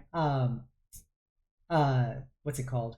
Very burly looking orc who, he's wearing what appears to be a very colorful suit. Like over one of his shoulders is like an animal print, like a leopard print, kind of coat, and he's reading. His hair is like slicked back. He's got some rings on his tusks, and his ears are pierced with these dangling like blood eyes for the gems at the center of them. And he's just his yellow eyes with like a pair of reading glasses, kind of reading over the newspaper. But it seems like he's just kind of killing time. Like he's not actually just like reading the paper. Okay. Yeah, I will just without any concern, fear, or hesitation approach this guy. And just kind of, give a little curious head tilt again. Just, I like your furs, friend. Go. Leans down his newspaper to look at you, and then looks up at you. Because he's a tall dude. He's probably like, 6.5 feet tall, but, you are still taller. And he goes, I like your furs as well, friend. You look a bit out of place. Yeah, I'm starting to understand that. uh, you seem like you understand the lay of the land, a highly intelligent man. I'm looking for the Truth Seer building. Ah, Trucier Incorporated? That's the one. If you happen to be finding yourself there, then you must be a very well-off individual. But sure, I can provide you some directions, or I can of course I can send Geza over here to be able to show you where the building is. Ah, that would be much appreciated. If your little friend here could show me the way. Of course, of course. You see the big orc looks down at the halfling child and goes, Geza, how about you show our strange friend here the location he is looking for? He finds himself in a strange land, and who are we to be anything less than welcoming? And the kid looks up at him and goes, Sure thing, Laszlo. Well, I'll take him right where you want me to. And Laszlo, as you now know, kind of nods and looks at you and goes, Geza will be able to take you there. If you have any other questions or perhaps looking for some work or anything, please let me know. You look like a very capable individual. I like to think myself as such, and he's gonna mimic the motion that he has now seen two other people do of extending his hand. Laszlo folds up his paper and gives you like a firm handshake. You're still much stronger than he is. Yeah. if you flex that, you go, you have a firm handshake. That is a good sign, good sign. As he kind of rubs his hand. Laszlo, right? Only fair that I introduce myself as well. Good manners and all that. My name is Soleil. It's a pleasure to make your acquaintance. Pleasure to make yours as well, Soleil. And I hope you enjoy your time in our simple town. Simple as anything but. I'm pretty amazed by the new advancements of you mortals. It's pretty fascinating. Kind of cocks his head when you say "you mortals" and goes, "Are you meaning to imply that you are not mortal?" Oh, no, sir. That would be mighty unfortunate. Kinda, it gives you like this look of, is this fucking guy serious? uh, well then, it sounds like there is quite a story behind that, Mr. Not Mortal Soleil. um, I think I would like to hear it. So if you happen to find yourself after you're done seeing the building, you can find me down the street at you'll know where to look. It's just called Laszlo's. Very good. Very good.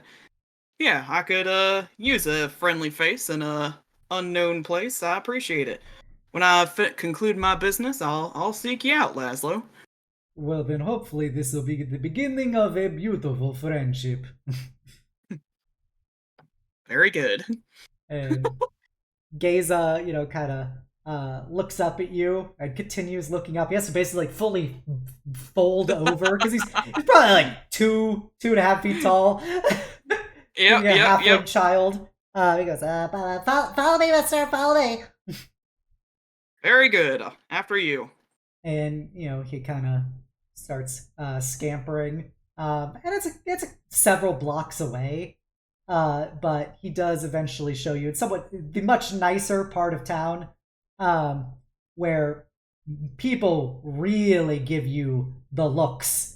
And you see one of those cars with what appears to be the words gendarmes written along the side of it. Some guys in clear police uniforms that you don't recognize as police uniforms, kind of really eyeing you as you're just kind of walking by with this halfling child. And then he takes you to the front of the building, Trucier Incorporated. It's got a big eye on it.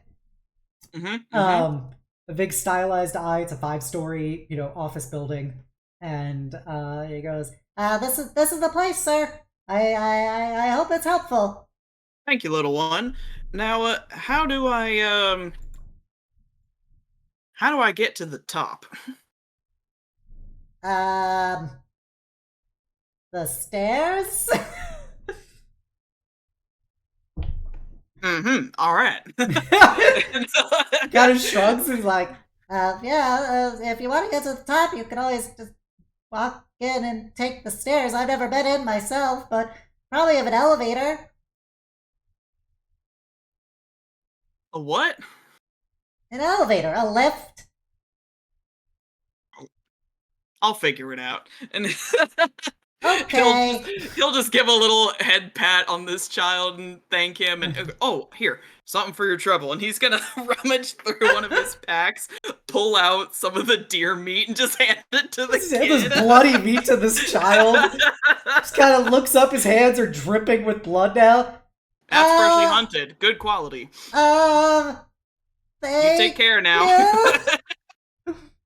As he walks away holding this bloody meat and just kind of like looking confused, you see the police start exiting the car to go talk to him. And so with that direction of head on in and climb up the stairs, he's just gonna walk right into the building. Okay.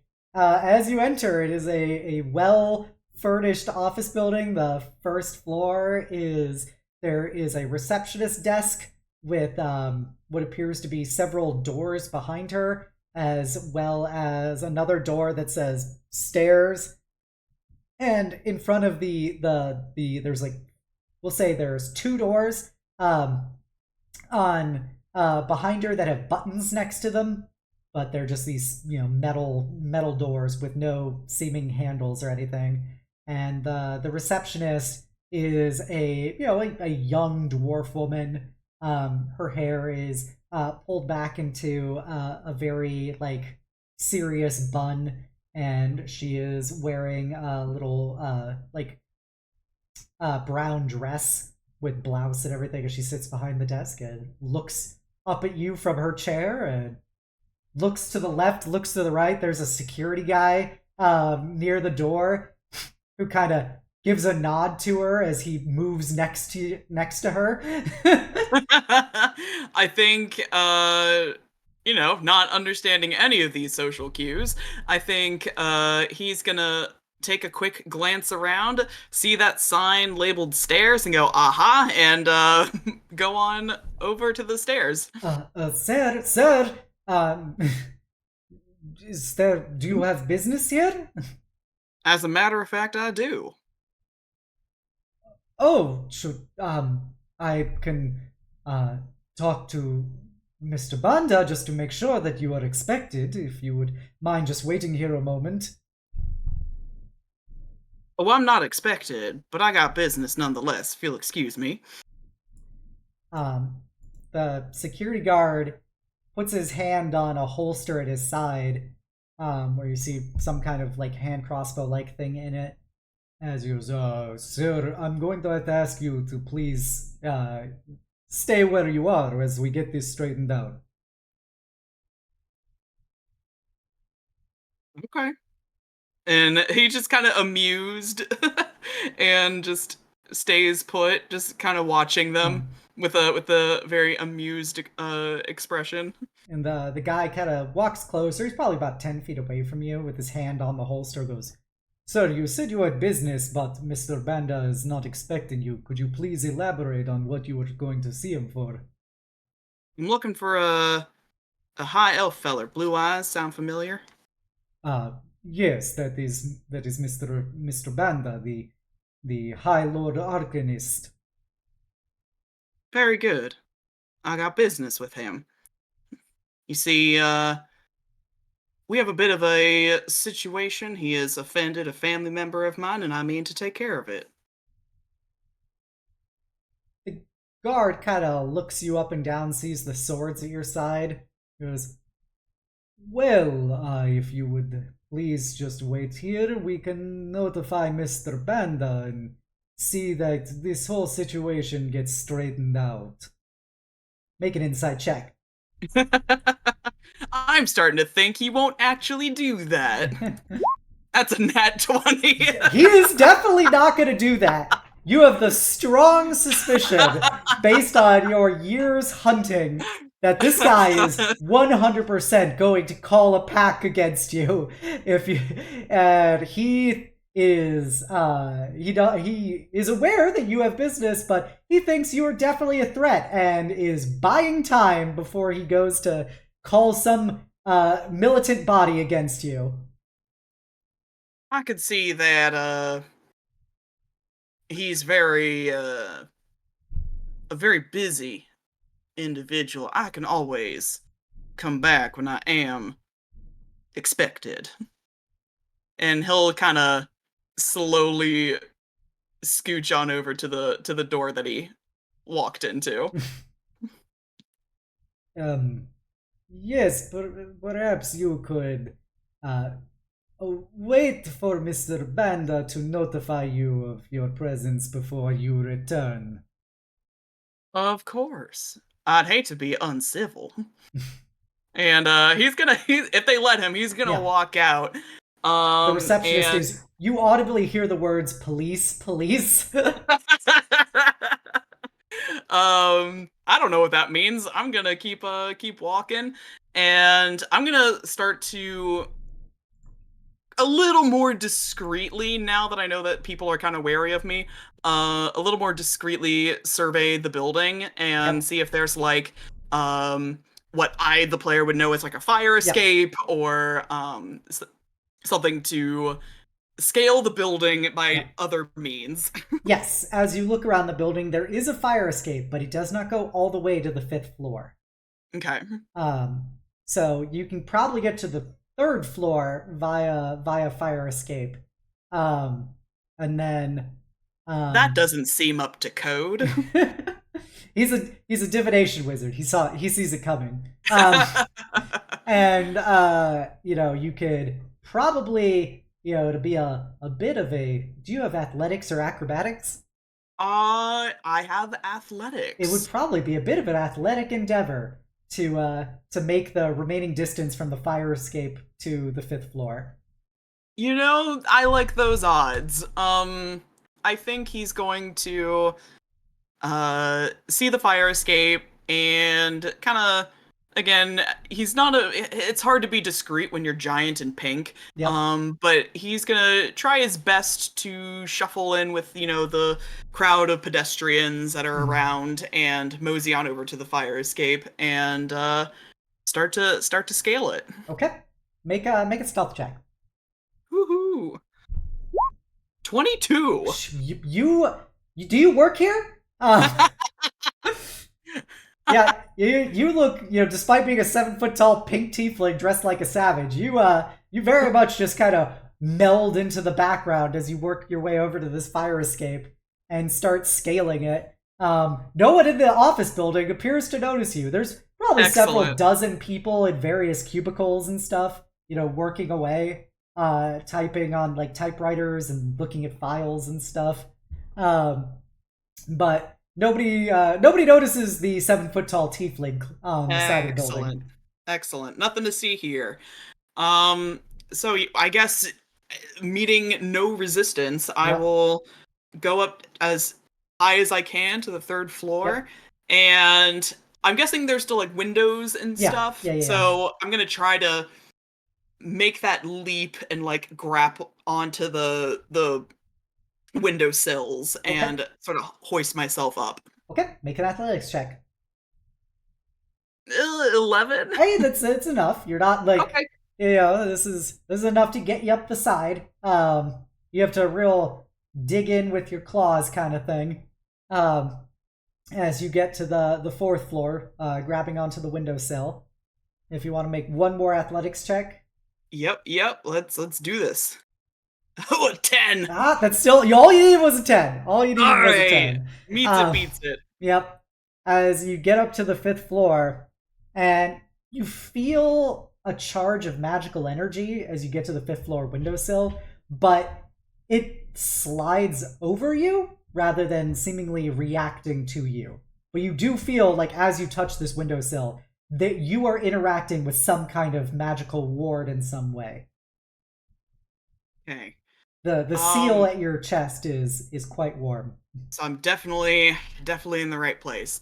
I think he's gonna peer in, and do I see my quarry, my high elf man? You do not. You see what appears to be a very, very immaculate hallway with a massive pair of double doors at the center of it, with pictures of what looks to be that high elf doing various, feats of magical prowess, and then there's also conventional, what appears to be photographs of him with various celebrities and nobles who you have no idea who any of these people are.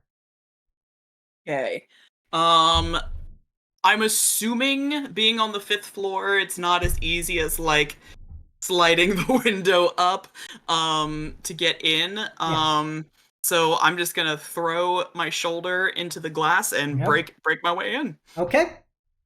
You can safely do that. I will say with the seal's particular enchantments, you feel the various arcane energies that course through this window flow over you and don't seem to hinder you as you just burst through them into what is at its core basically conventional glass that has a lot of magical reinforcement and wards around it that shatters below you, and you find yourself in the hallway. Seems they really wanted to keep something out. Good thing I'm a good hunter.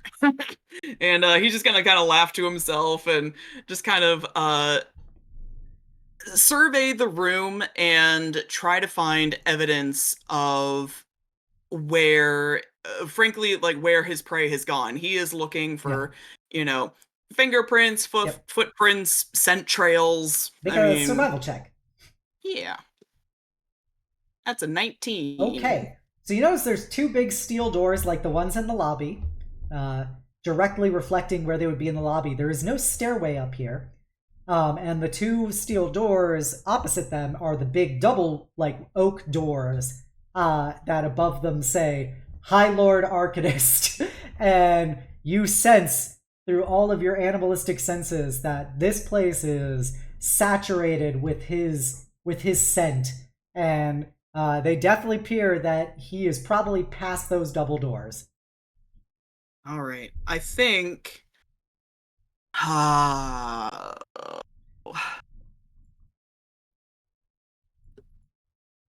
I think knowing that he's definitely behind the doors, I might preemptively go wolf. Okay. Knowing that I'm probably gonna be fighting and killing this guy. Okay. How long does your Um wolf last? up to an hour. Okay. Okay. So that's no big deal. Yeah. So I think I will just do that right in his nice, lovely office. I'm just gonna shed my skin and Are you gonna like and bash through the Hulk out. doors? Yep. Okay. So you go bashing through the doors, and you see this room that's filled with desks of, files, notes, arcane paraphernalia. There's pictures, portraits everywhere, sculptures, the enormous world projection with the eye scanning over it, and these various like blue like mana lamps that are just coursing with energy. And at the very far side of the room, in a massive like mahogany desk, you just see like what is a middle-aged high elf male, writing some stuff down as he doesn't even look up at you as you burst in through through the front door of his office. As he just continues writing at his desk. What do you do? I think seeing a total lack of reaction is kind of surprising to him. He's very much used to people reacting in any way, fleeing, screaming, whatever. So he's a little stumped at first, but I think he's just going to approach and and just say, this is so dumb. I love playing this idiot. You weren't expecting me, but I'm starting to think that you are expecting me. He holds up a finger as you start talking. And you can finish what you're saying, but he still holds up a finger. Oh, that was it. And then he puts it down after he finishes writing something. And then he just calmly looks up at you and goes, "You clearly have made it past my defenses through some means, and I am pleasantly surprised that my divinations did not detect you, so I'm assuming you have some kind of wards about your person. Based on your particular features, I'm assuming you're related to that whore who has finally decided to try and eliminate me so that she can be able to relish in the power that I gave her. Is that an accurate summation?" His fur will kind of like bristle a little bit and just say, "After everything you've done, you think you can just talk about my kin that way?" He kind of chuckles to himself. "After everything I've done, I gave her power, and in return she has of course decided to try and kill me. Unsurprising, and just the only thing that truly surprised me about it is that it simply took her this long to get around to it. You know she's using you, correct?" Hey, I'm a hound. I'm used to it. If it saves her, I don't mind. And he'll just do his usual shoulder roll, neck cracking, prepping himself. He's itching for a fight. The the man behind the desk kind of sighs and goes, "Ah, I've seen 1,000 futures, and in none of them am I defeated by somebody like you. If you'd like, you can simply walk away now, and I'll just send you a bill for the time that you've wasted." How about this? How about, instead, despite everything that you think you know, everything you think you've seen, I'll tear you to shreds. with my teeth, and I spread your pretty little guts all over your nice, neat paperwork. And he just goes, how droll. And with that, could you please drag your token out onto the map? Why, sweetenly. And he you see him stand up behind his desk, and just a rod of, gold with all of these blue gems in it with a massive eye at the top of it manifests out of thin air in his hand. And the very well-tailored suit he was wearing just immediately becomes flowing over with a gold and blue set of incredibly magical robes, as the energies of the room just become stiflingly saturated with arcane energy. And he goes, I'll make this quick. Please click your token and roll initiative. Let's go. That's a lot better than 4. Oops, wrong one. Turn order. Oh. Okay, I gotta delete your old one. Pop. Okay. The High Lord Arcanist, Sandor Banda. Ooh. You still go before him. Okay. Because you got that 16 dex. But yeah, he seemingly is preternaturally, just prepared. Not even remotely antagonized in any way. And you can put yourself 30 feet in front of him. Let's go. 5, 10, 15. Weep. That's 30. No, I said you could start at 30 feet in front of him. Oh, start. Okay, sorry. I misinterpret. 1, 2, 5. Wait. Okay. Okay, so that's your start point. You're 10 feet above him. Okay, what do you do, Mr. Wolfman?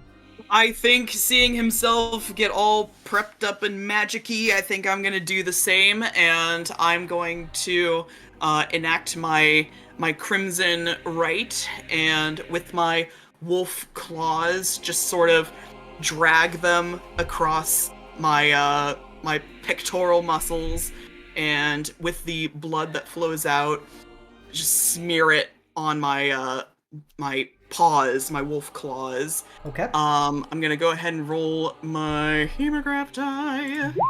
Oh, a full 6. Ouch. Yeah, hate to see it. So I'll take 6 necrotic. Okay.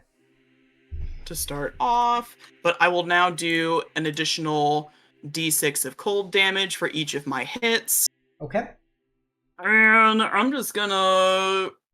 you know what? I'm just gonna rush this guy. Alrighty.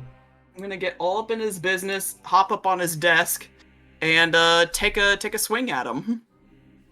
Do you wish to activate your seal of inevitability? I most certainly do. So go ahead. No, sorry. you can say it.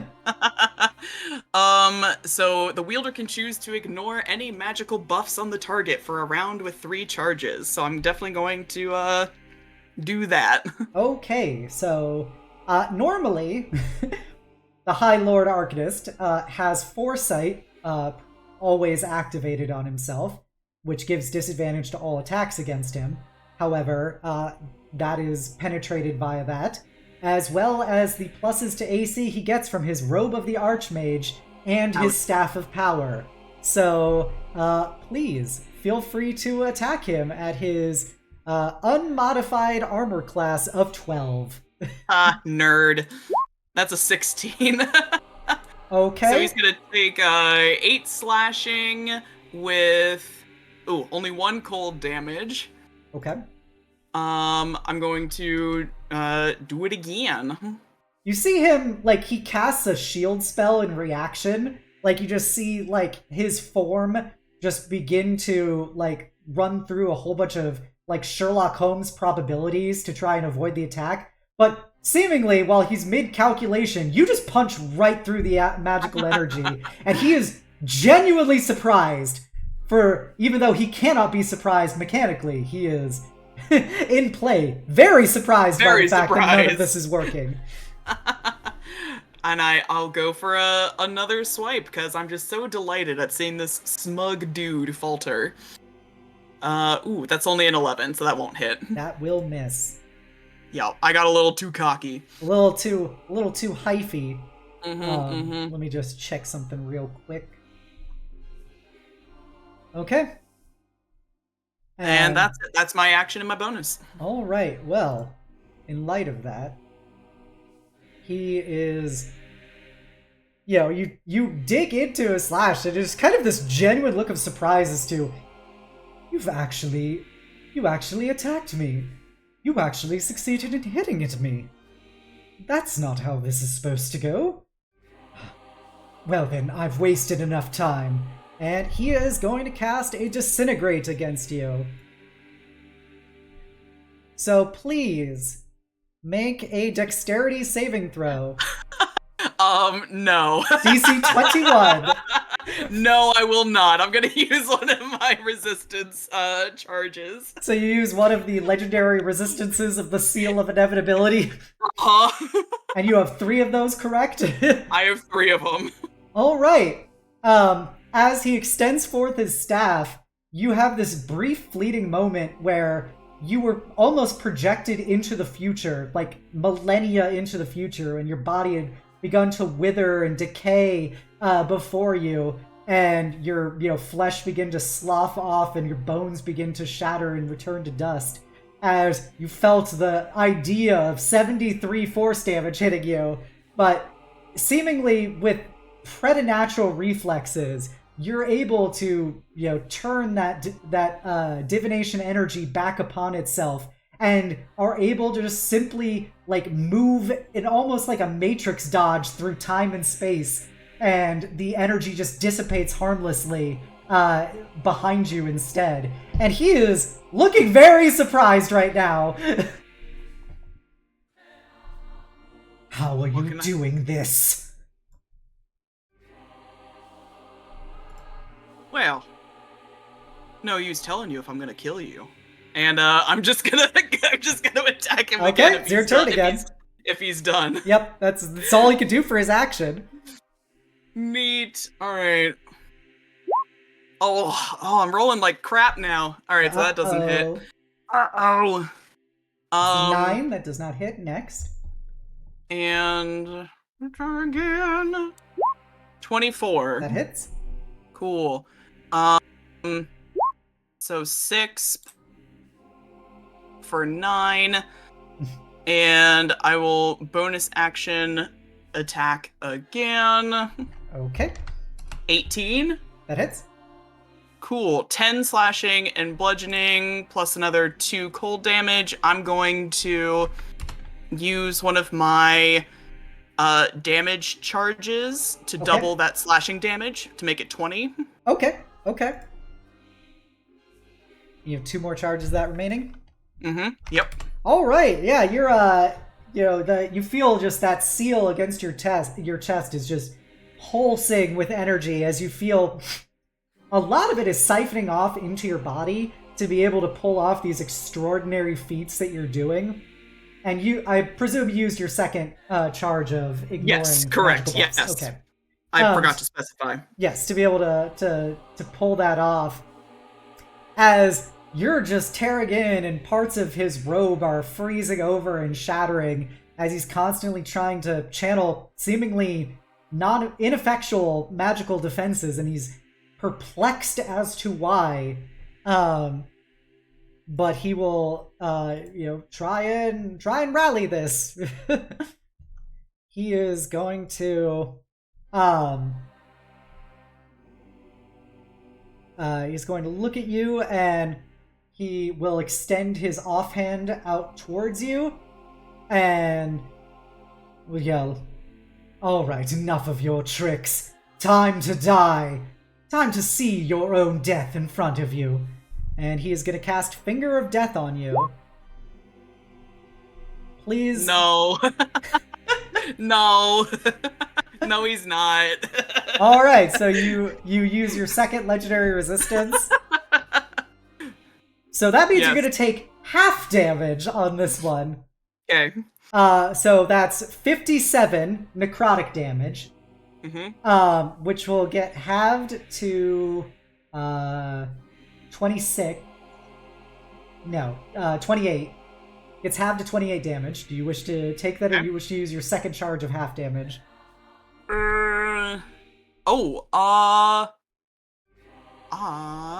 Yes. Yes, I will. Okay. So, yeah, you, so instead that you take 14. 14. Okay. Yeah, 14 damage. Yeah, you feel this incredible amount of necrotic energy coursing through you.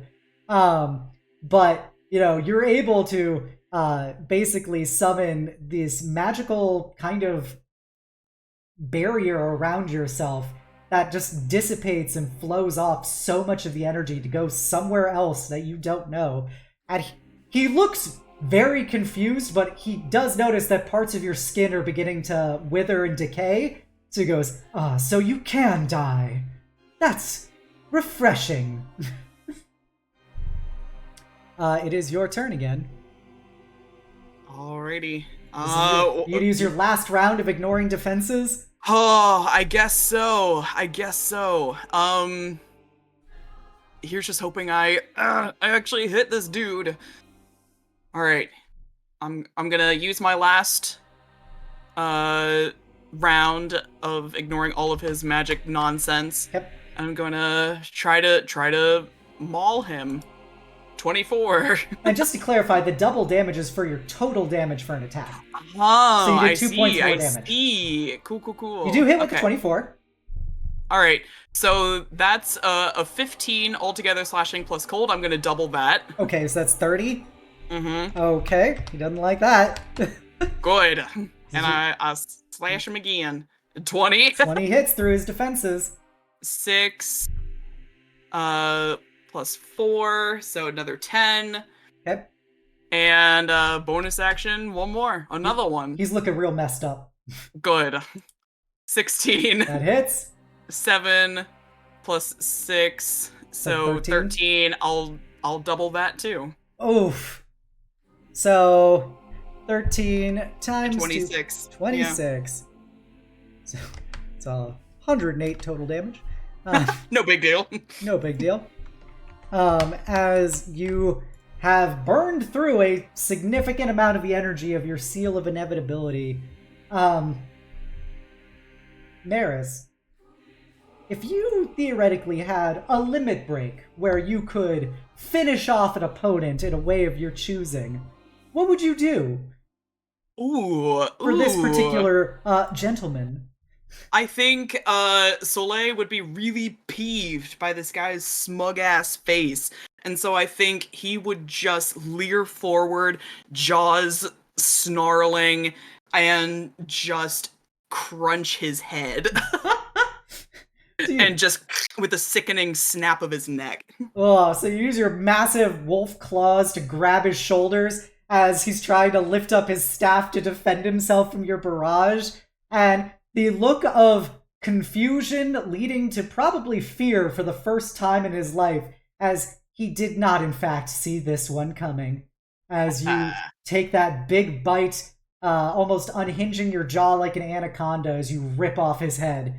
His body spasms, fountaining blood that saturates the room and your body before falling limp, and you feel a massive concussive wave of arcane energy flowing out, shattering windows, knocking things to the floor, walls crack, and the seal around your neck apparently absorbs a massive brunt of this incredible flow of energy as his body flops lifeless.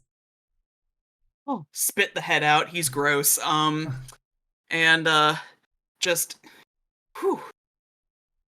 That wasn't so hard. And I go back, lumber on back to where my clothes are, scoop them up. Yeah, you notice this place is a disarray. You see smoke coming from out of behind the metal doors. All the windows have been shattered. All the magical ward energy is gone. And you hear sirens in the distance. and people beginning to gather around the building as you notice several neighboring buildings have had their windows shattered as well. Oh shit. Um, is the fire escape like in the back of the building? Yeah, Like is yeah. that still so I'll gather my my my clothes, I'll shed my wolfy form because it's entirely too big to be inconspicuous, and redress quickly and scamper on out. I'll try to scale the building to the best of my ability, land on the fire escape. Make a quick athletics check for me. 19. Okay, yeah, you're able to seamlessly leap from the fifth story down to the third one with a fire escape crunkling and bending under your weight and everything from that. But you're able to safely scale it out and make a stealth check. Ooh, 8. 8. All right.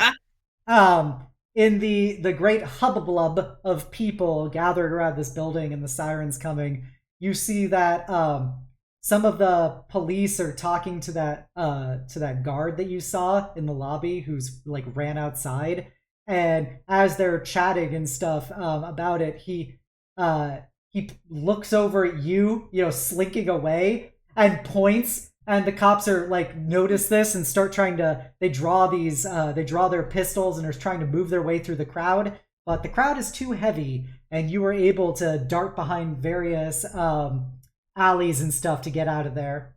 Cool. Yeah, I'm just gonna hightail it out of there. All right, and you're able to safely make your egress from the scene of the crime. And what do you do in the wake of the killing of the High Lord Arcanist Sandor You Banda? know, I am a stranger in a strange land, but I now know two names, but one of more influence than the other. I'm going to try to retrace my steps and try to find Laszlo's place. All right. As you go off to find Laszlo's place, it's a little cafe slash bar in whatever is the midtown of this city. And Laszlo sees you come up in your normal form, still splattered in blood, and he just kind of looks at you from behind a table and goes, "Did you find what you were looking for?" As a matter of fact, I did. Thank you for asking. Although I could use a touch of refreshing. Where is the nearest body of fresh water around here? Well, the river is a ways away. However, you could perhaps use a shower in the back, if you would be willing to perhaps give me some stories in exchange. That sounds like a fair trade, my friend. Because I am sure there is plenty for you to explain to me about all of this. As he just kind of gestures to you. There certainly is. I could fill a couple nights with stories. All right, then I will have a drink ready for you, and uh, my friend Andras can show you where the shower is in the back. And you see the another large fellow in a suit, kind of stands back up. He's a Goliath. For once, he is somebody taller than you. He's about 8 feet tall, covered in Goliath tattoos. And his hair is pulled back in what appears to be like a mohawk turned ponytail. And he goes, "I'll show you the way in the back. You look that you will probably need instruction." Why do you say that? Lucky guess. Well then, I'm in your care. All right, so he'll go back and show you how to use the shower, which is a surprising turn of events. It's hot water, Whoa. what the heck? It's just Whoa. hot water coming from some metal spout. Not Um, even from a hot spring. What yeah. is this? And once you finish cleaning up, you can go have your little chat with Laszlo. But I think that'll be a story for another time. Yup, yup. Is there anything else you would like to do? Um, I think the only thing left that Soleil would think to check on Uh, is recognizing that a lot of his abilities came from the power of this yeah, seal that yeah, that ecstasy gave him. yep.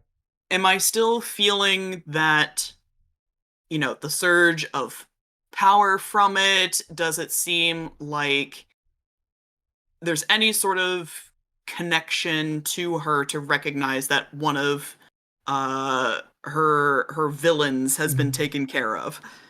Yes, you don't feel any more like surge of power from it. It seems like very low level magical energy at this point.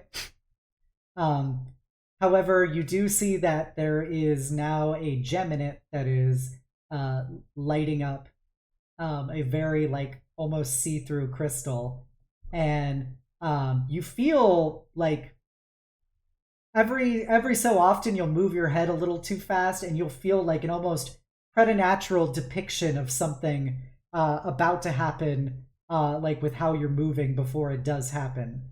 And so, as a lasting result of killing this divination wizard, you now can once per long rest re-roll one d20 that you roll. Ooh, okay, okay.